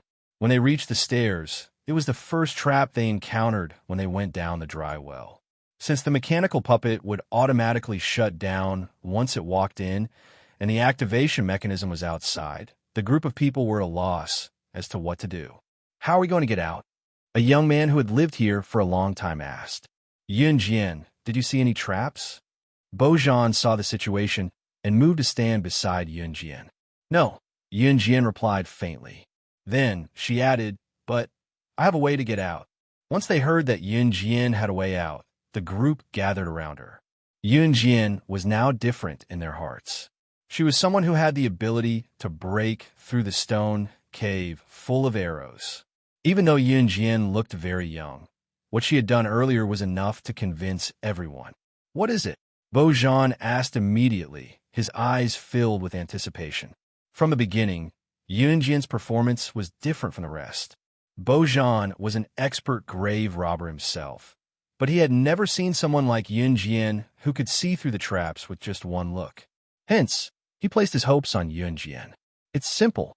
Yun Jian's lips curled slightly, and she said in the next second, "If we can't get out, then we'll blow it up." Yun Jian's words caused an uproar among the crowd. Bojan, on the other hand, twitched the corner of his mouth. He recalled the scene of Yun Jian blowing up the mud wall, and his heart twitched uncontrollably. Wasn't it too casual for the kosher mercenaries to carry bombs around and set them off at any time? When Yun Jian took out the last bullet she had looted from Bear. However, those who had never seen a bomb before were stunned. F***CK. He even brought a bomb into the tomb. "That's amazing," someone said with deep emotion. "Boom." Just as that person exclaimed, Yun Jian had already blown open the door of the confinement mechanism and walked out with CE. Although the dry well was very high, it was a piece of cake for Yun Jian, CE, Adam, and Mo's son who had been training all year round. Hence, they quickly climbed out. Outside the dry well, Yu Bufan had been hesitating outside the dry well ever since his two good friends, Bojan and Fu Exant, brought Yun Jian and the rest into the tomb. He was very worried that his two friends would never return after entering the tomb. Even the communicator in his hand showed that there was no signal on their side. He paced back and forth anxiously and helplessly. "Bufan, don't you know the truth of that rumor? These people are going into the tomb one by one. Aren't they just sending themselves to their deaths? How long has it been? Look at the people who went into the tomb. Are there still people coming out? Even if there are still people alive, they must have starved to the point that only a pile of bones is left." Someone stood in front of Yu Bufan and advised him. This person suddenly saw Yu Bufan looking at the dry well in shock. He followed Yu Bufon's gaze suspiciously and saw Yun Jian and Si jumping out of the dry well one after another. Chapter 226. Yu Bufon's eyes almost popped out of their sockets when he saw Yun Jian jumping out of the dry well so easily. You actually, how did you? The person who had been persuading Yu Bufon earlier was so shocked that his jaw almost dropped to the ground. How could someone who had entered this tomb come back alive? This was different from what the rumors said. Just as this person finished speaking, Adam and Mawson jumped out of the dry well one after another with a plop sound. Both of them were skilled as they stood behind CE without making a sound after exiting the well. You guys actually came out alive? This is a tomb. The person who had been persuading Yu Bufon earlier pointed at Yun Jian and the rest with a trembling finger. One had to know that the first person to excavate this tomb had already been down for half a year. There were many people who had continued to enter the tomb. But this tomb was like a black hole that no one could return from. No one who had gone down had ever come back up. In the end, all the rumors that this tomb was haunted or evil had spread. This made those who wanted to enter the tomb shrink back, who didn't cherish their own lives. But what did he see today? Someone had climbed out of the dry well alive. This was simply a world-class miracle. Why? We can't live. Yun Jian raised her eyebrows and smiled at the person, looking relaxed and refreshed. When she knew that CE had met with an accident, she was really shocked. But now that CE was fine, her heart was at ease. Yun Jian, have you seen Bo Zhan and Fu Xian? Yu Bufon walked towards Yun Jian with a frown. He was naturally worried about his two good friends. Now that he saw Yun Jian and the rest come out, he couldn't help but ask her with a sigh of relief. Aren't they climbing? Yun Jian turned sideways to let Yu Bufon have a clear view of the dry well. They saw a pair of hands suddenly climbing and grabbing onto the rim of the dry well, then kicking hard. Everyone saw a person suddenly appear in front of them. At this moment, he was struggling to climb out of the well. Once Bo Zhan climbed out of the well, he waved his hand to wipe off his cold sweat. He turned to look at Yun Jian and sighed. Why is this well so high? I could see how easy it was for all of you to get out. If I knew that climbing would be so tiring, I should have asked you to ask Bufon to throw a rope down to save us. When Yu Bufon and the other man heard this, they noticed a word. When Bo Zhan said, did that mean that there were quite a number of people still alive? Both of them turned pale with fright. In the end, with Bo Zhan's help, they found a group of people to rescue everyone from the dry well. In the end, when Bo Zhan and the rest were brought up, Bo Zhan merely described Yun Jian's capabilities. In the end, when Bo Zhan went to look for Yun Jian to explain to everyone, Yun Jian and CE were long gone. At the same time, Mite's group was also present. Yun Jian had already robbed Bear, Mite and his men's off-road vehicle and was rushing back to Country Z's airport with CE and the rest. Bear, Mite and his men who were robbed were on the brink of tears, but once they thought of Yun Jian's identity, they could only accept the fact that they were robbed by her. At the airport, Adam and Mo Sun were sent to work by CE. CE, on the other hand, boarded the plane back to Country Z's Longmen City with Yun Jian. What they did not know was that what happened in the catacomb in the coming days would make international headlines. Chapter 227. Since they had prepared an excuse beforehand, neither Qin Yiru nor the school found it odd when Yun Jian disappeared for the past few days. After Yun Jian had settled down, she received news from Zhang Jifan. The renovation of the shop was done. What was lacking now was a channel to import cars. Yun Jian had already contacted the channel to import cars. Once the shop was done, she sent a luring which to contact the relevant personnel. Furthermore, Zhang Jifan was the one who contacted all the relevant personnel. Since it was a car dealership, the sales volume of cars was not high in 1998. By the standards of some families in this era, cars were considered a high consumable. Not only did the purchase of a car require a constant supply of fuel, the car itself was not cheap. In addition, there was the need to pay taxes and a series of related matters. Buying a car like this was not an easy task. Therefore, she was planning to sell it to the rich and powerful bosses at the moment. Yunjian's new cruise had just been established, and its reputation in Longmen City was not established yet. Some of the bosses had not even heard of New Cruise's name, let alone come here to look at and buy cars. Under such circumstances, Yunjian planned to hold a large-scale auto show in Longmen City. As the name suggested, an auto show was to showcase cars to the public while inviting reputable figures to watch the show to increase the company's reputation. Of course, there were monetary conditions to hold an auto show. Yunjian did not have to worry about that. As for inviting reputable figures to watch the show, Yunjian already had plans for that. As for the auto show, Yunjian had moved it to a month later. Within this month, she had asked Zhang Jifan to arrange the car and get them to stay in it. At the same time, she had him prepare everything related to the auto show. As for other matters, such as inviting reputable figures to the auto show, she would take care of them. Zhang Jifan was now obedient to Yunjian in every way, so he nodded in agreement to Yunjian's arrangements. When Yunjian came home today, she realized that Qin Yiru was home early. Qin Yiru was smiling as she made dinner for Yunjian and sat down with her. "Mom, what's wrong?" Yunjian asked, curious. Qin Yiru was always the last to come home. Although Qin Yiru's job as a hotel attendant was quite relaxing, she came home late. Today, Qin Yiru came home early, so Yunjian found it odd. "Xiao Jian, I found a better job. It's easy too. There's less work, but the pay is high. It's 1,500 yuan a month." Back then, Qin Yiru's monthly income was only a few hundred yuan a month. She was over the moon. Seeing how happy Qin Yiru was, Yunjian was happy as well. Yunjian asked Qin Yiru, "Mom, what's the job?" I'm just a cleaner who cleans the floor, but the pay is high.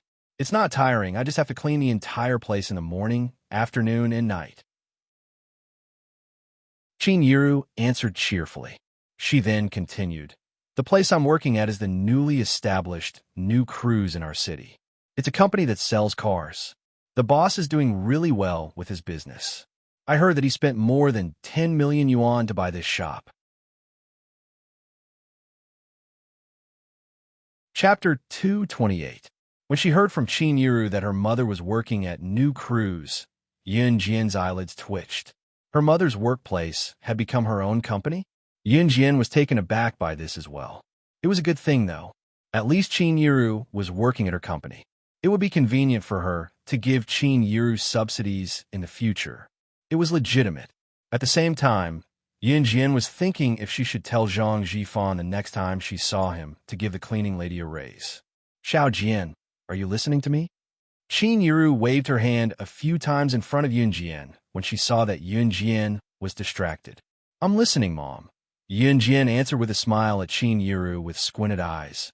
Qin Yiru nodded and continued with her thoughts. "Xiao Jian, I just think that we've been bothering your Auntie Dong for too long. I feel bad about it. I've saved some money these days and want to rent a place. Let's move out of here first. When I've saved enough money in the future, I'll come back and visit your Auntie Dong properly," Qin Yiru said. Yunjian understood Qin Yiru right away. Qin Yiru thought that they had been bothering her for too long. It was someone else's house after all, so it was not appropriate. "Mom, I'm fine with it. I'll listen to you," Yunjian said. She really was fine with it. To her, moving to another place was just a change of sleeping place. "Xiao Jian, you're not against it?" Qin Yiru was surprised. After all, moving out of the villa meant that their living environment would be much worse than it was now. Qin Yiru was thinking that if Yunjian did not want to move to a worse environment, she would not move out first.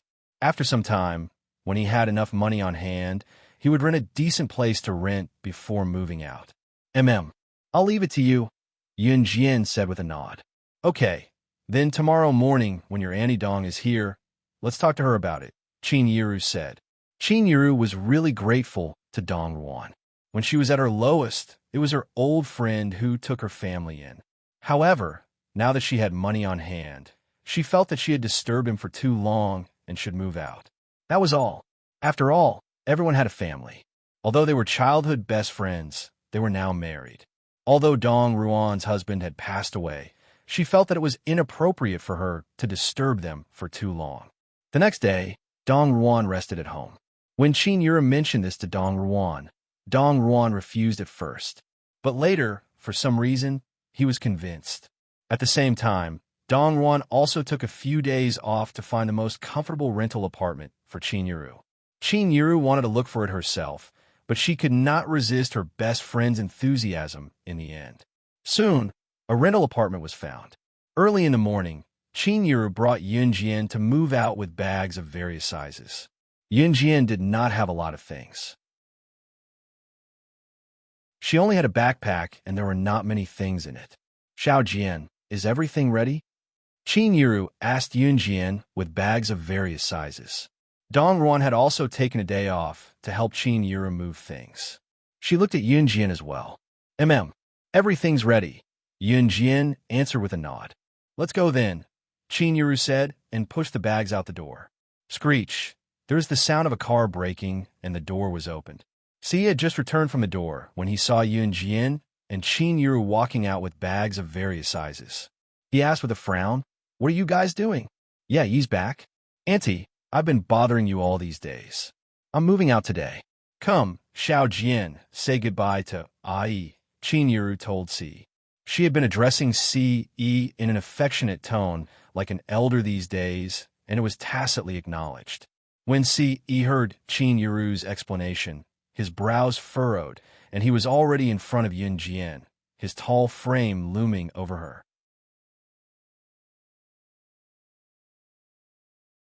Chapter 229.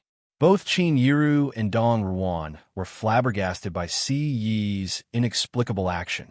Yun Jian, who stood in front of Si, felt her eyelids twitch. Her heart was beating uncontrollably with a thump-thump-thump sound. "Ah, yeah. Auntie and Xiao Jian have already found a place outside. We're planning to move in today." Qin Yuru's voice softened as she faced the fuming Si. Even Qin Yuru herself did not realize it. Why did she not think that Si's action was odd? To Qin Yuru, she was also someone who had never been involved in love. Qin Yuru had never liked Yun Jian's biological father, Yun Gang. Back then, her family was not doing well and wanted her to marry Yun Gang, so she did. Qin Yuru had never experienced the joy of love, so she found Si Yi's inexplicable action strange as well. Dong Ruan, on the other hand, was different. She was stunned for a moment before she realized what was going on. Could her nephew have feelings for Yun Jian? Interested? Dong Ruan knew that Si was 19 years old and no woman had ever been able to get close to him. No woman dared to even take a few steps closer to him, let alone get close to him. Ever since Si's mother, who was also her biological sister, passed away, Dong Ruan had been protective of Si like a mother. It was because Si was a child without a mother since he was young, so Dong Ruan had to take care of him. What Dong Ruan was most worried about was Si's marriage in the future. Her nephew was proficient in everything, and his appearance was so handsome that it was indescribable. It was just that he had never been enlightened when it came to relationships. Therefore, Dong Ruan's heart skipped a beat when she saw the scene. Dong Ruan had her own selfish motives, but it was undeniable that she liked Yun Jian quite a bit. Now that she saw Si's action, Dong Ruan helped Si persuade Qin Yuru. "Yuru, why are you insisting on moving out with your two children? Stay. Look, even my nephew can't bear for you guys to leave." As she spoke, Dong Ruan held Qin Yuru's hand and patted it. Her voice was soft and weary as she said, "Yuru, stay here. Look at me. I'm living alone in this empty villa. It's so lonely. My lover left early, and I'm glad that you guys are here these few days. My son goes to school too. I used to face this lonely house after work, and it was so disappointing. So Yuru, stay here." Dong Ruan said it sincerely. After Dong Ruan's husband passed away in a car accident, she had been living alone with her son. Although they were well off, her son studied in a closed-off aristocratic school and rarely returned home. Now that she saw Qin Yuru's family moving in, she was genuinely happy. As for Si, he did not stay for long at Dong Ruan's house. When Dong Ruan persuaded Qin Yuru to stay, Si's grip on Yun Jian's hand tightened. She wanted to leave, but he would not let go. Yun Jian pursed her lips. She wanted to say something, but when the words reached her mouth, she could not say anything. Qin Yiru did not seem to notice Si Yi's grip on Yunjian's hand. She was slow when it came to emotions. However, under Dong Ruan's repeated persuasion, Qin Yiru finally nodded with tears in her eyes. "All right, we'll stay." Yunjian's cheeks were already rosy. She struggled, but could not break free. In the end, she could only give up, and Dong Ruan saw all of this. Chapter 230. The moment Siki heard Qin Yiru say that they would be staying, his handsome lips curled into a charming smile without anyone noticing. She was not leaving. Then, he would be able to see her for as long as he stayed here, excluding the few days when Yun Jian stayed in school. How nice! From then on, he would only go out to handle some necessary matters during the 5 days when Yun Jian stayed in school. On the weekends, when Yun Jian came back from school, she would be able to see him every day. She was extremely surprised by this. Of course, this was all in the future. By the time Dong Ruan helped Qin Yiru move everything back to every corner of the villa, it was already 4:30 p.m. Dong Ruan glanced at Yun Jian and Si Yi before saying to Qin Yiru, "Yiru, I don't have to go work today. Since we're all here, I'll be the host tonight. Let's go to a restaurant together." Dong Ruan was afraid that Qin Yiru would reject her. She could not help but recall the scene back then. So she said to Qin Yiru, "Yiru, do you remember when we snuck out of school to eat wontons when we didn't want to go to class in high school?" As she spoke, Dong Ruan was really immersed in her memories. She smiled and said bitterly, "That wonton shop is still open. Let's go there for dinner tonight. What do you think?" Dong Ruan suggested going to a restaurant because she wanted to buy more time for her nephew to spend with Yun Jian. However, as she spoke, Dong Ruan could not help but reminisce about the stupid things she and Qin Yiru did back then. The two of them even learned to play truant from school just to eat a bowl of wontons. Qin Yiru had never approved of going to a restaurant. Perhaps it was because she had been through too much hardship that she could not change her habit. However, she more or less missed the place where she and Dong Ruan share their memories. Okay, Qin Yiru agreed to it at once. The memories from the past were unforgettable. Now they had grown up, gotten married, and had children. However, the scenery of the past was blurred in his mind. Some things can change at will. For example, Dong Ruan's husband's accident, or Qin Yiru's marriage to Yun Gang was so heartless. But the only thing that made people nostalgic was memories. "All right, then let's go over now," Dong Ruan said with a smile. In fact, there were only 4 people in this group. Dong Ruan's son was studying in an elite school, while Yun Jian's brother, Yun Yi, was studying in the school. After all, it was a key high school, and there was a lot of work to be done, so he rarely had time to rest. Dong Ruan's car was a black Audi sports car, which could only seat 2 people, including Qin Yiru, Yun Jian, Si Yi, and Dong Ruan herself. There were a total of 4 people. This meant that they had to drive 2 cars, and 2 people in 1 car. "Yiru, sit in my car. Let's talk about the past." "How much I miss those days," Dong Ruan said as she pulled Qin Yiru's hand and walked to her Audi sports car. At the same time, she did not forget to reassure Qin Yiru and not to worry about Yun Jian. He has a driver's license. He'll drive your Xiaojian. The 2 young people will have something to talk about when they're together. Yun Jian, who stood at the back, was dumbfounded. She was speechless. After Dong Ruan drove away with Qin Yiru, Si Yi came over. His handsome eyes and lips curled as he told her softly, "Let's go." Chapter 231. Dong Ruan started the engine and drove off in the Audi without waiting for Yun Jian and Si Yi. By the time Yun Jian got into Si Yi's Lamborghini, Dong Ruan had already driven a long distance away. Yun Jian instantly felt as though she had been tricked into boarding a pirate ship. However, this wasn't the first time she had been in Si Yi's car. This time, however, she felt a little strange. When she turned her head and saw Si Yi's handsome face, she had the urge to blush. Fortunately, nothing happened along the way. Dong Ruan gave her location to Si Yi, so Si Yi quickly found the wonton shop they were at. This was an extremely old wonton shop.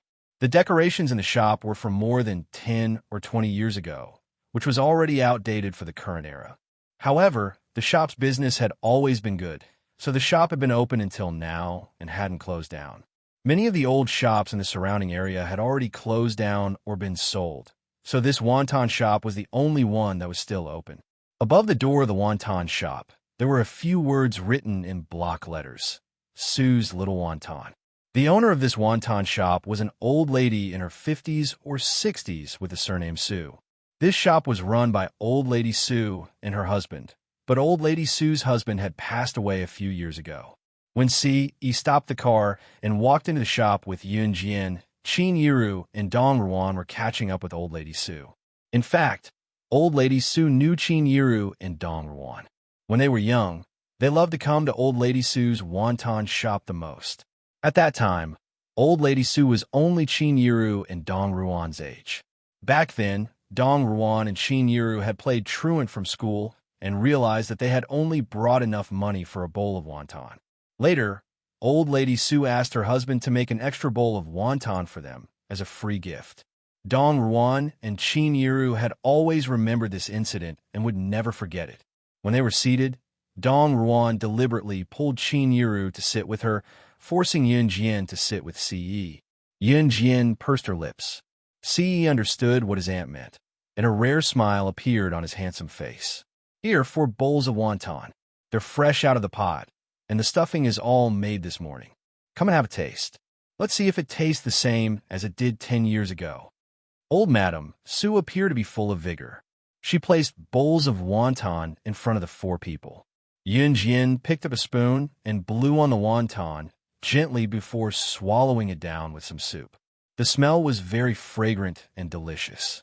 She narrowed her eyes. In her previous life, she had traveled all over the world and eaten countless delicacies. However, this was the first time she had eaten such a delicious wonton that was bland yet had a hint of natural flavor. This was even more delicious than those delicacies. Delicious! It tastes just as good as it did in the past.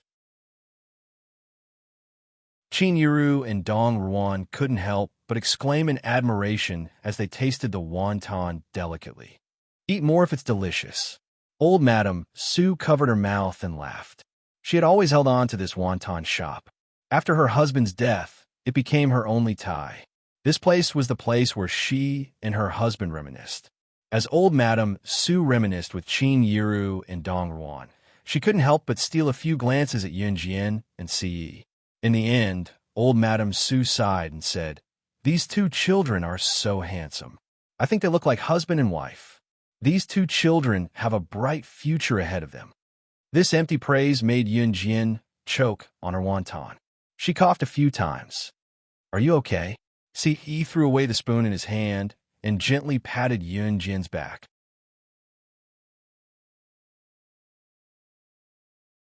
Chapter 232. Old Madam Sue chuckled and looked at Ce like she had been there before, mumbling to herself, "Hey, Ce, you're right. It's great to be young." Yun Jian choked harder at that. Ce pushed the stool away and stood up with his tall and muscular frame to go behind Yun Jian to pat her back. "What do you feel uncomfortable? Eat slowly. Don't choke." Ce's gentle tone surprised Dong Ruan, who was his aunt. Her nephew had always prided himself as cold and aloof, usually not interested in women. But now, Dong Ruan could not help gulping as she thought about it. He was really interested this time. She wanted to give herself a thumbs up. It seemed like she was right to matchmake Yun Jian and her nephew. No matter how clueless Qin Yiru was about love, she should have noticed it by now. In spite of it, Qin Yiru was concerned about Yun Jian and did not notice anything else. She stood up quickly and asked Yun Jian frantically, "Xiao Jian, how are you? You didn't choke, did you? Don't rush to eat the wontons. Slow down. Eat slowly." As she spoke, Qin Yiru wanted to help Ce pat Yun Jian's back. "Yiru's fine. It's normal for her to choke. Let my Ai do it. He's good at this. Let him pat her, and she'll be done in no time." Dong Ruan pulled Qin Yiru and stood aside with a chuckle, covering her mouth. Qin Yiru, on the other hand, was completely relieved, thinking that Ce had learned some sort of massage. Jin recovered quickly, her cheeks flushed. Ci's hand had slid up and down her back just now. She could even feel his hand touching her skin and brushing past the strap of her bra. The part of her body that had never been touched before was tingling. Jin waved her hands quickly. I'm fine. I just choked accidentally. I'm fine now. See, you wore a charming smile. Old Madame Sue was full of praise when she saw it. She was probably talking about Jin and Ce together. Qin Yuru was amused by her words. In spite of it, Qin Yuru did not think otherwise. To her, Ce was excellent, be it his family background, character, or looks. Her Xiao Jian was excellent in her heart too, but her family background was not good enough for someone like Ce. Otherwise, Qin Yuru would be more than willing to treat Ce as her son-in-law. Jian was still young, but from Qin Yuru's point of view, 15 years old was the age to talk about marriage in a few years in the countryside. After they were done with the wontons, Dong Ruan dragged Qin Yuru to walk around the street they used to frequent when they were younger. Without a doubt, Dong Ruan had created an atmosphere for Ce to be alone with Jin again. No matter how dumb Jin was, she could tell what Dong Ruan meant. She blushed but did not reject Ce's goodwill. She could feel that she was getting along with him, and she did not dislike it. However, she did not know how to feel more deeply about it. Jin and Ce walked along a bustling street. Both of them were walking side by side. On the other hand, Ce, who stood beside Jin, had his hands in his pockets with a smirk, looking happy. Both of them walked around aimlessly. The street was downtown, so there were many people coming and going. Suddenly, a lively figure flashed past Jin's eyes. She was stunned when she saw who it was. The other party was taken aback as well. Wow, my Jin, what a coincidence to run into you here. The person was none other than Chuning. Chuning was a year older than Jin and was currently in her first year of high school. Chapter 233. What a coincidence, Jin said to Chuning with a squint. She did not dislike Chuning. In fact, she quite liked the girl's personality. Chuning had a lively personality and was usually carefree. Sometimes, she even gave people the impression that she was careless. However, when it came to serious matters, she would definitely reign in her unruly personality. After spending some time together, Chuning had changed from calling Jin's name directly to calling her Jin or Jin intimately. However, it was undeniable that the addition of the word son did indeed make people feel that the relationship between the two of them was much more intimate. Wow, Chuning, is this handsome guy your friend too?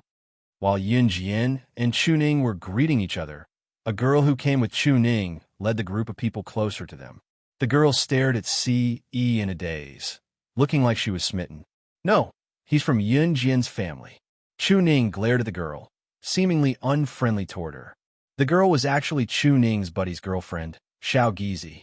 Chuning was quite manly to begin with. Even though she was a girl and looked sweet and lovely on the outside, she was still rather manly. However, Chuning had played with a bunch of boys since she was young and addressed them as her buddies. This group of buddies didn't treat her as a girl either. They usually played together and were very happy. Chuning was also a carefree person. Even though she was a girl, she was the most skilled in martial arts among her group of buddies. That was why Chuning caught Gu Yunjian's attention and was selected to be a candidate for the Advanced Special Forces. Today, Chuning was out on the streets with a group of her close friends. As for the other girls present, they were the girlfriends of Chuning's buddies. Xiao Gizi was Chuning's best buddy's girlfriend. Seeing Xiao Gizi asking about the handsome Ce in front of her buddies, Chuning was naturally upset. She felt indignant for her buddy. How could he find such a flirtatious girlfriend? That was why she didn't treat Xiao Gizi nicely. Therefore, when Chuning said that Ce belonged to Jin's family, it was a warning to Xiao Gizi that Ce belonged to her friend and that he was already taken. Oh, Xiao Gizi agreed and stood to the side, but her eyes were still fixed on Ce. Initially, she thought that her current boyfriend was handsome. However, she regretted it when she saw Ce.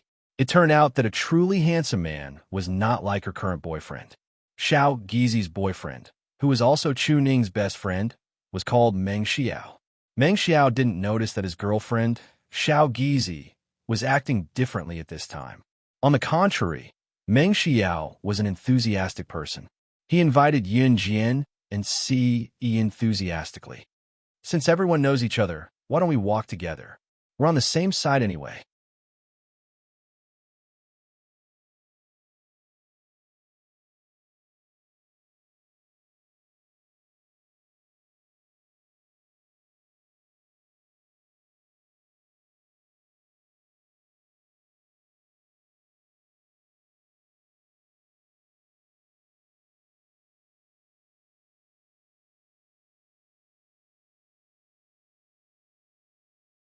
Chapter 235. I won't be going, Yun Jian told Chu Ning with a smile. Come on, Yun Jian, let's go and have some fun. Chu Ning tugged at the corner of her shirt and winked at Yun Jian, whispering to Yun Jian, we'll be going on a mission in 2 days. Let's use this time to go and have some fun. Yun Jian glanced at Si Yi beside her before nodding at Chu Ning.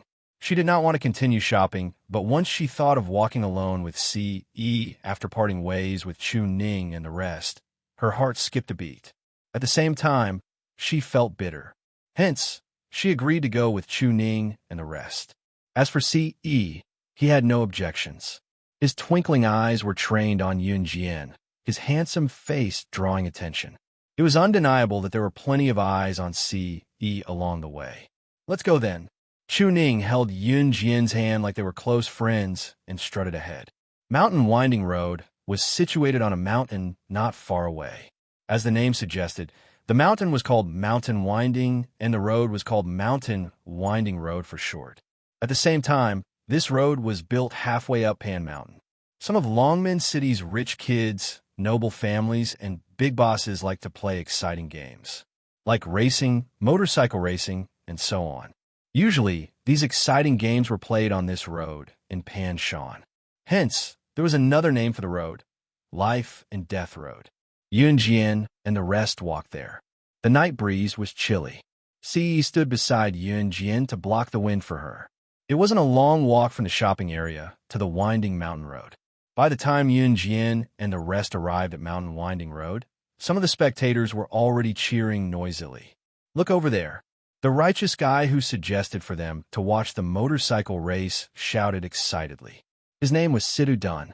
Hearing Situ Dun shout, everyone's gaze shifted to the scene. They saw a man in his mid-20s waving at the crowd with a helmet in his hand. He's the international motorcycle racer, Lin Wei. Lin Wei is the pride of Country Z. He's only 25 this year, but he's already the captain of an international motorcycle racing team. Not only is he good at motorcycle racing, he's a top racer too.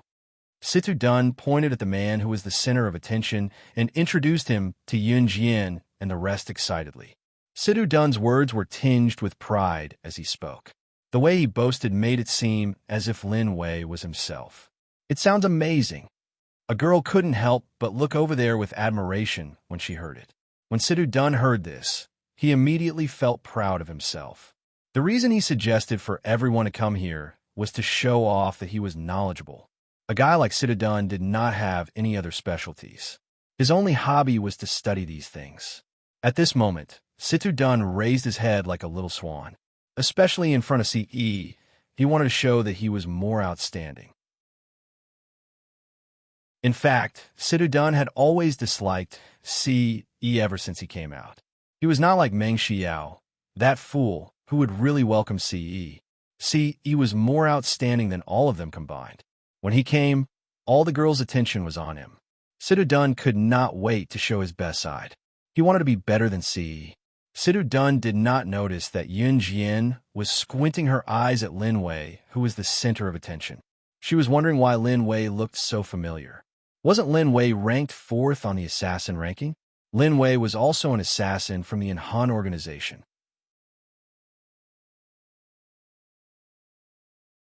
Chapter 236.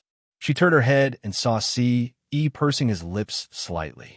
He felt Yun Jian's gaze and turned to face her. His gentle voice made Yun Jian's heart skip a beat. What's wrong? His magnetic and mellow voice was pleasant to the ears. Nothing. Yunjian was like a student who was caught red-handed by the teacher. She turned her head and faced Ce from the side. Her cheeks flushed red in the next moment. She already knew that Ce was the leader of an Han organization. That meant that Lin Wei was undoubtedly his subordinate. Yunjian knew Lin Wei as well.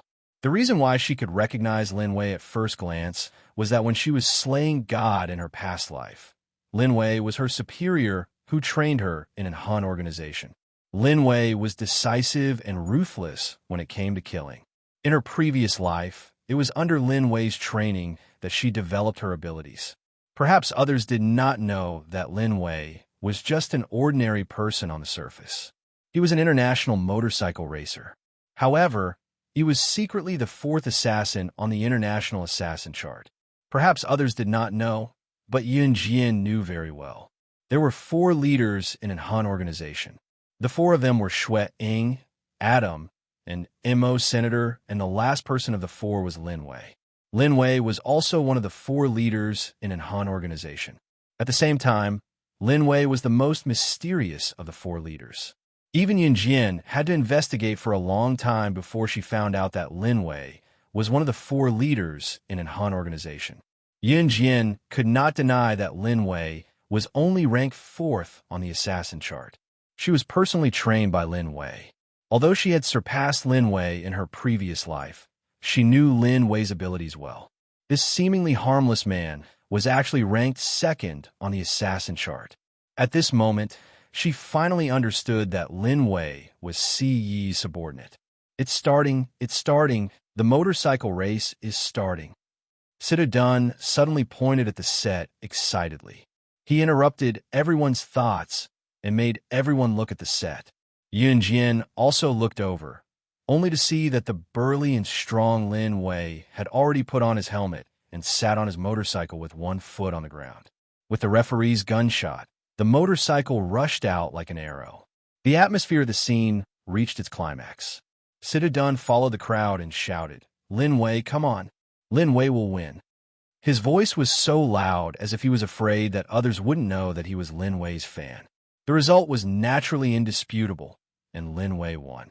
Yun Jian was not surprised at all by this result. After all, she was taught by Lin Wei, so she naturally knew what Lin Wei was capable of.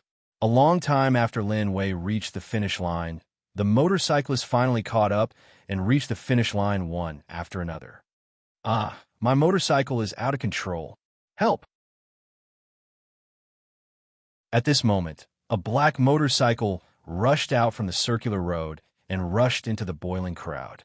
For a moment, the crowd screamed and couldn't dodge in time. Some were even knocked to the side and were sent flying. The motorcycle continued to move forward and finally rushed straight towards the crowd where Yun Jian and the others were. Xiao Gizi was so scared that her face turned pale, and she was the first to scream. Chuning's face also turned pale. Although she had been practicing her skills, the motorcycle was very fast, and with the added wind, it was very strong. She didn't have the strength to resist at all. Yun Jian narrowed her eyes. Just as she was about to make a move, a tall figure flashed past her. By the time everyone turned around, the motorcycle had already been kicked to the ground by the tall figure who had flashed out. All the resistance and inertia of the motorcycle suddenly stopped.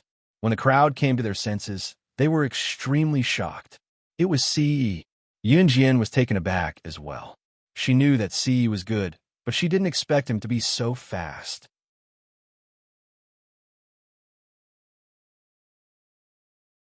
Chapter 237. Everyone at the scene sucked in a breath of air. Everyone looked at the scene in front of them in fear and shock. He put his hands back into his pockets after kicking down the motorcycle that had gone out of control. He walked back to Yun Jian's side as if nothing had happened. Only the motorcycle that was still spinning on the spot and the driver's cries for help announced that everything that had just happened was real. Situ Dun was the most frightened person at this moment. Situ Dun didn't like Ce. He thought that Ce was just a pretty boy. He didn't expect him to be so powerful. Situ Dun was not only shocked by this. Lin Wei turned his head when he heard the commotion. He was stunned when he saw Ce. Lin Wei strode over to Ce as fast as he could. He lowered his head respectfully and said to C.E., "Young master." An international motorcycle racer bowed his head to C.E. What did this mean? Everyone's eyelids twitched violently at this moment, especially Situdun. One had to know that Situdun had bragged in front of everyone just now because he seemed to know something about Lin Wei. Now, Lin Wei had run over to C.E. respectfully. Whenever Situdun recalled what he had done, he felt as if he had shot himself in the foot with a brick. He wanted to cry, but had no tears. Yes. C.E. nodded gently at Lin Wei. He glanced at the motorcycle that had gone out of control and said to Lin Wei, "You know how to deal with this?" "Yes," Lin Wei replied. Yun Jian's eyelashes fluttered. Her sharp eyes were also looking at the motorcycle. She also saw the difference. This motorcycle was obviously tampered with. Otherwise, why would it go out of control? Even if it had gone out of control, why would it crash into them alone when there were so many people here? There cannot be so many coincidences in the world. It was obvious that someone had done something, and their target was C.E. "Let's go." Yun Jian was still looking at the motorcycle when C.E. suddenly turned around and grabbed her hand. His deep eyes stared at Yun Jian as he held her hand and walked back the way they came. "Yun Jian, are you leaving?" Chuning saw that Yun Jian was about to leave and immediately called out to her. She was a little afraid of C.E. now, so she spoke hesitantly. "She's leaving." Before Yun Jian could reply to Chuning, C.E. dragged her away. "Then I'll see you 2 days later." Chuning swallowed a mouthful of saliva. The thought of C.E.'s ferocious glare made her a little scared, but she still greeted Yun Jian. "Okay." Yun Jian nodded as she was dragged away by C.E. On the way down the mountain, it was dark all around and there were no street lights. "Did someone try to assassinate you just now?" Yun Jian asked. She already knew that someone had tried to assassinate him. "Yeah," C.E. said with a nasal voice. Just as C.E. finished speaking, his deep and sharp eyes flashed. Yun Jian also realized that something was wrong. Someone was coming. Just as Yun Jian narrowed her eyes and was about to make a move, C.E. wrapped his arm around her waist and rolled her into a thick bush at the foot of the mountain at lightning speed. Yun Jian felt dizzy. Then, she saw C.E.'s enlarged, handsome face above her. If there was anyone here, they would definitely be able to see the two of them hiding amidst the thick and tall grass in an ambiguous position. Yun Jian was about to push C.E. away when she heard a flurry of footsteps. She immediately stopped moving. Someone was coming. Of course, it was the group of people who wanted to assassinate C.E. If it weren't for Yun Jian and C.E.'s sensitive ears, they wouldn't have been able to hear the sound. C.E. was on top of Yun Jian. His breathing gradually quickened. The milky scent of a young girl wafted into his nose. Yun Jian's rosy lips were right in front of him. It was as tempting as a delicious pastry. At this moment, the footsteps were getting closer.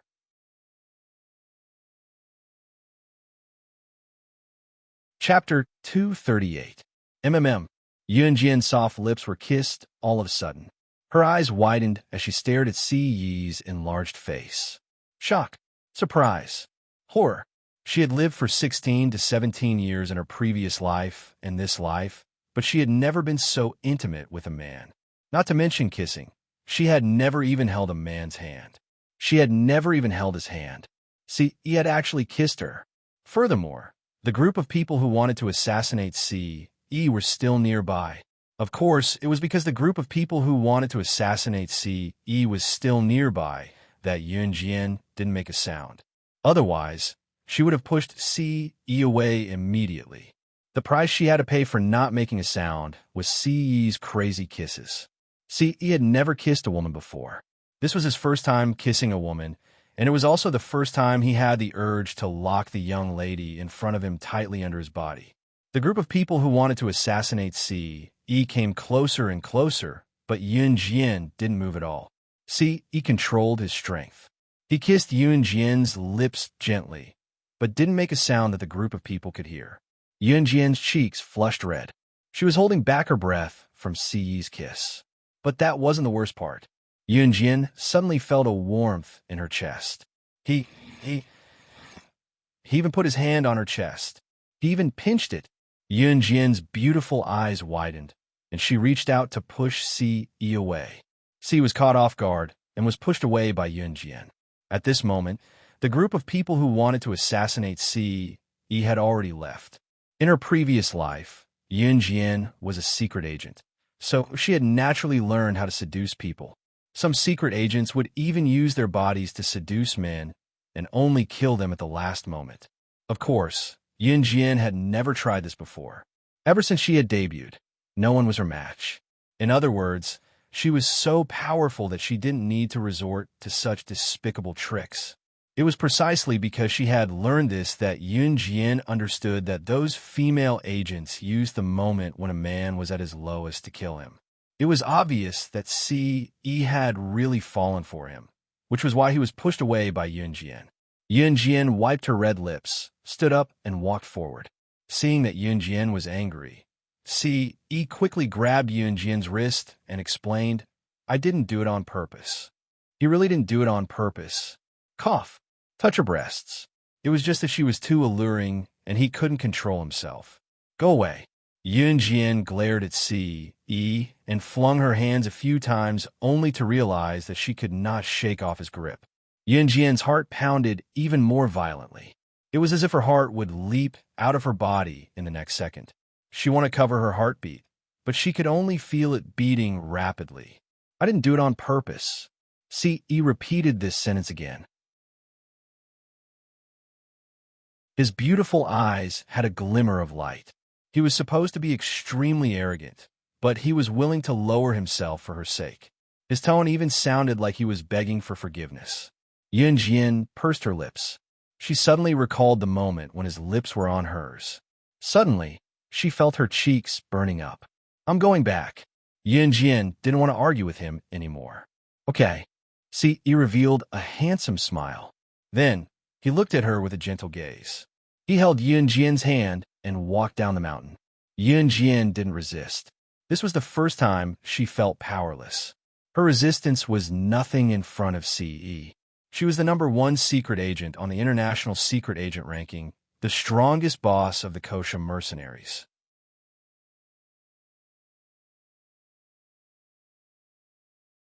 Chapter 239. By the time Yun Jian and Si Yi returned to the villa, Dong Ruan and Qin Yiru had already gone home. Dong Ruan and Qin Yiru were currently sitting in the living room, facing a television as they enjoyed snacks while watching a drama. Dong Ruan came from a wealthy family, so it was not surprising that she could afford a television in this era. Qin Yiru, on the other hand, was obviously planning to relax for the day as she and Dong Ruan watched the drama on the television together in a lively atmosphere. Qin Yiru did not notice anything when she saw Yun Jian and Si Yi coming back from the front door. She merely asked, Xiao Jian, Yi, you're back. Do you want to come and watch some TV together? Dong Ruan saw Yun Jian and Si Yi coming in one after another, and Yun Jian's cheeks blushing for some reason. She knew that her nephew must have done something terrible. In spite of it, Dong Ruan pretended that she did not see anything and greeted Yun Jian and Si Yi like how Qin Yiru did. Mom, I'm tired from shopping today. I'll go to bed first, Yun Jian said. Okay, Xiao Jian, go upstairs and rest if you're tired, Qin Yiru said. Yun Jian nodded and went upstairs. Auntie, I'll go back to my room too. Si Yi went upstairs with Yun Jian with a dark expression.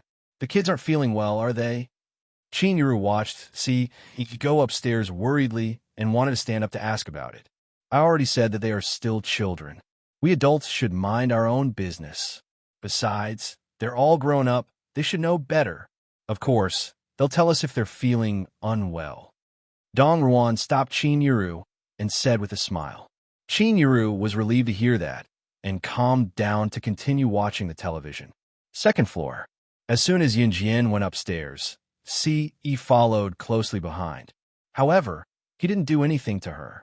Instead, he looked at her petite back and said, good night. When Yun Jian heard Si Yi's voice, she was stunned for a moment before she strode back to her room. 2 days later, because it was school day, classes were still going on as usual. Good Yun Jian had already applied for leave for Yun Jian in advance. See, he was not in Longmen City these days. After all, As the leader of an Hun, he naturally had many things to do. It was just that in order to spend more time with Yun Jian, see, he had put aside his work to come stay in Longmen City during the weekends when Yun Jian was not staying in the dormitory. By the time they arrived at the military training camp, the other 6 had already arrived. Yun Jian returned to the team. After the 7 of them reported their numbers, Gu Junjian told them in a serious tone, "I've said before that the mission this time is very difficult, but I believe that you can complete it successfully. Now, each of you go to the armory and pick a weapon that suits you and gather here. Remember, you can only pick one weapon." Gu Junjian stood where he was with his hands behind his back after he finished speaking. The 7 of them went to the armory at once. The armory here was actually a place to store hidden weapons. The weapons room here was equipped with all kinds of weapons. Once they entered the armory, Chu Xiangnan could not help exclaiming, "Wow, wow, wow, there are so many weapons. So cool. Hurry up and pick a weapon that suits you and gather outside." Lu Shiyun was much calmer as he picked up a pistol and walked out. "Yun Jian, what weapon do you plan to pick?" Chu Ning looked at the weapons excitedly and asked Yun Jian hesitantly. "This." Yun Jian turned her hand and smirked, her chosen weapon already in her palm. It was a butterfly knife.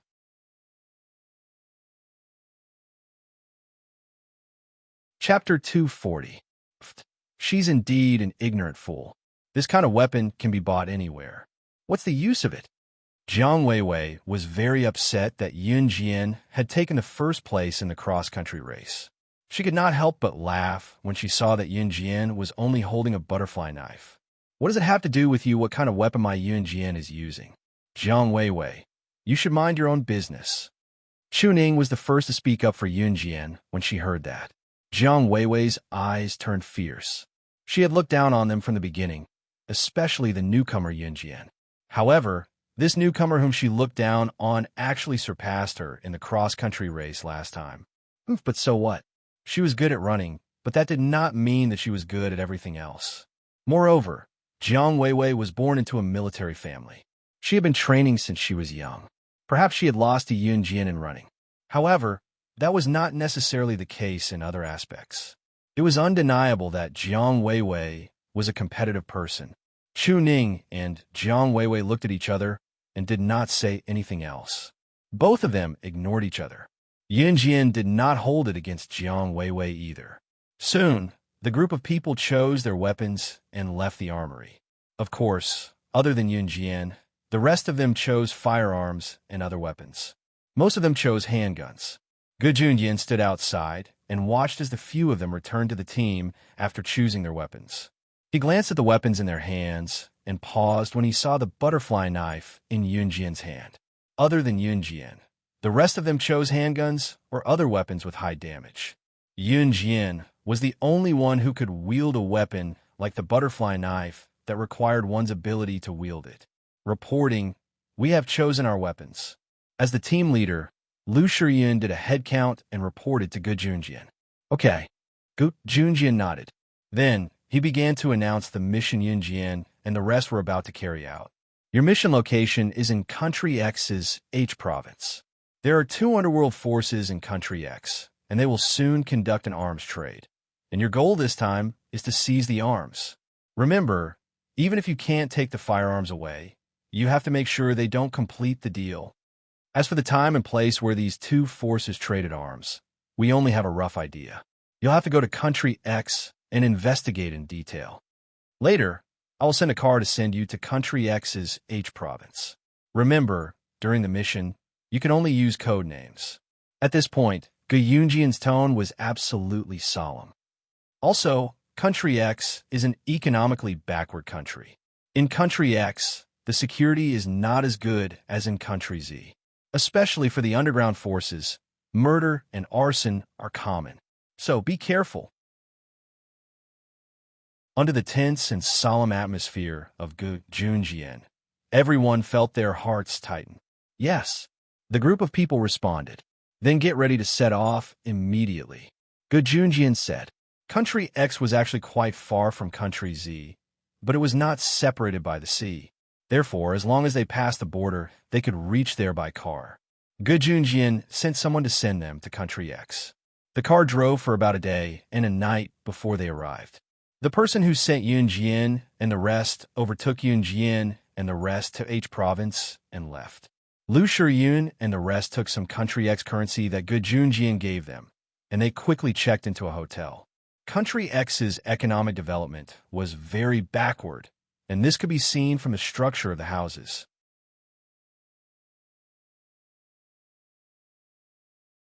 Chapter 241. It was nighttime, and the sky was completely dark. Yun Jian's group of 7 sat around a round, low table that was so old that it looked like it would fall with a push. Captain Lu Shiyun was holding a few sets of information. He distributed them to everyone and scanned them. This set of information is the scope of our target this time, Lu Shiyun said. The rest of them immediately took the information and scanned through it. Yun Jian only took a few glances at the piece of paper. These 2 underworld forces were the overlords of Country X. This time, the arms trade between the 2 forces could be considered an especially important matter in Country X. These 2 underworld forces were called the Flying Sky Gang and the Iron Lock Gang. These 2 gangs were one gang. Country X did not have a large population, but these 2 gangs had about 1,000 people.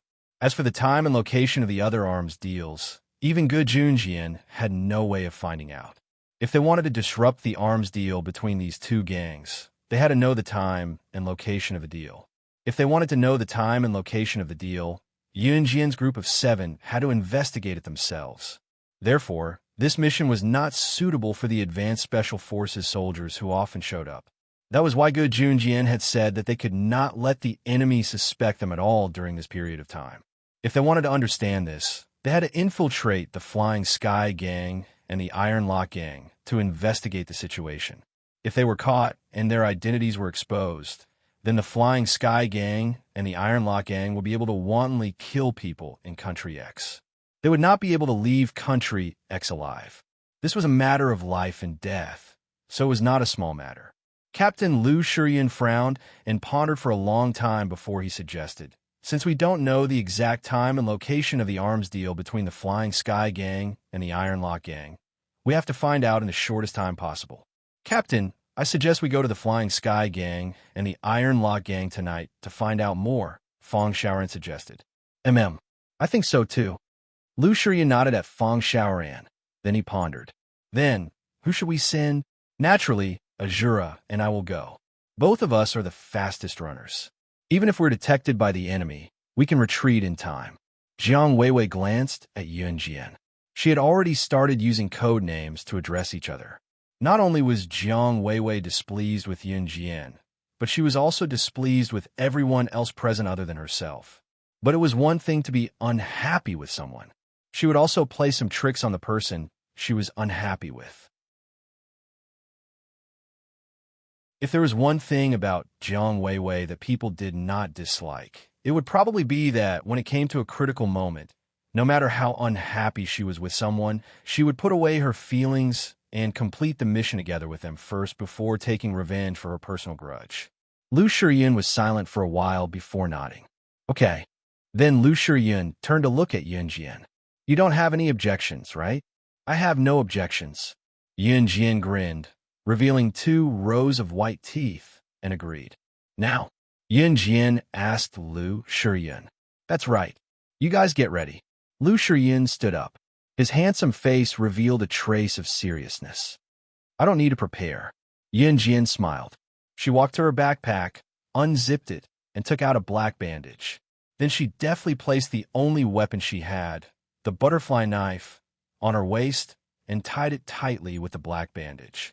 After doing this, she lifted the corner of her shirt and stood up. She could hide a weapon like this? Everyone was stunned and dumbfounded, especially Jiang Weiwei. She was still holding the shiny pistol in her hand and was still deciding if she should bring it out with her. The pistol was big and difficult to hide. Even if it was hidden on the body, it would be easily discovered. The butterfly knife, however, was different. If she tied it to her waist like how she was doing, unless someone lifted the corner of her shirt, no one would realize that she was hiding a knife at her waist.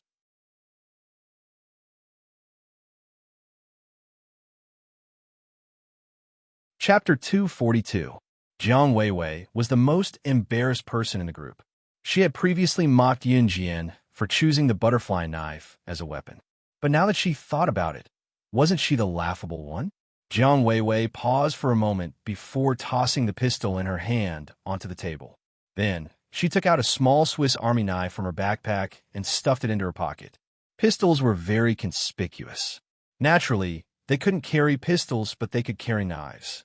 Moreover, they were only going to check out the situation tonight, not start the operation. Let's go. Yun Jian's eyes moved. She swayed her long hair that was tied up tightly and led the way out. Naturally, she was talking to Jiang Weiwei. Perhaps Yun Jian didn't really appreciate Jiang Weiwei, but since it was a mission, as long as Jiang Weiwei didn't do anything excessive, she wouldn't mind. Jiang Weiwei didn't respond to Yun Jian's words, but she followed her out. After Yun Jian and Jiang Weiwei left the room, Lu Shiyun and the others didn't stay idle.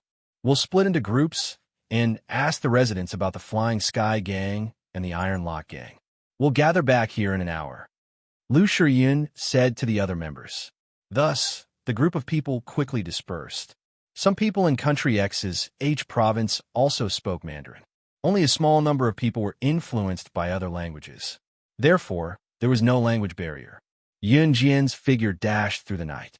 Her long hair fluttered as she ran in the dark night sky, drawing a beautiful arc. Behind her, Jiang Weiwei ran with all her might and barely caught up to her. One had to admit that Jiang Weiwei was pretty good. If it was someone else, they would have been left behind by Yun Jian. In that document, the locations of the Flying Sky Gang and the Iron Lock Gang were also listed. However, there was no more detailed information. It was up to them to investigate all of this. Yun Jian and Jiang Weiwei decided to check out the Flying Sky Gang. This was because the Flying Sky Gang was more powerful than the Iron Lock Gang. The Flying Sky Gang's base was on the busiest street in H province. In Country X, a province was about the size of a city in Country Z. There was a 5-story modern building at the end of the street. It was the most outstanding building in the circle of dilapidated houses. This was the headquarters of the Flying Heavens Gang. At the entrance of the building, there were 2 men guarding the door. One of the 2 gatekeepers was tall, and the other was short. At this moment, they were watching the crowd at the entrance. This building was the headquarters of the Flying Sky Gang. At the same time, as long as one entered the building, they would see that the lobby on the 1st and 2nd floors was a high-class casino. How are we going to get in? Jiang Weiwei would ask for Yun Jian's opinion at the critical moment. Now that they were a team, even if Jiang Weiwei didn't like Yun Jian, she wouldn't act alone. What do you think? Yun Jian glanced at Jiang Weiwei. Break in. Jiang Weiwei pressed her hand on the pocket of her Swiss Army knife and said with a sharp look in her eyes, "Blend in." Yun Jian glanced at her. With that, she messed up her hair and tore her clothes until they were slightly tattered. She even smeared mud on her clothes and fair cheeks. Then, she walked out of the darkness and walked towards the entrance of the building. Jiang Weiwei was stunned. She didn't know what was going on, but she still followed after Yun Jian and dirted her clothes and face. "Who are you?" The tall gatekeeper stopped Yun Jian and Jiang Weiwei in front of the brightly lit casino. "Uncle, we're here to look for our father. He took the last bit of our family's savings to gamble here. We've been hungry for 2 days. We're really hungry. Mama's sick too. We don't have anything to eat, so we can only look for our father. Uncle, can you let us in a look for our father?" You're tuning in to the Romance Rendezvous YouTube channel. We're so grateful for your support, and don't forget to subscribe to join us on this incredible journey through captivating stories. Your generosity through donations truly makes a world of difference, as it's the primary source of revenue that allows me to expand and enhance this channel for you. Thank you from the bottom of my heart for being a part of this adventure.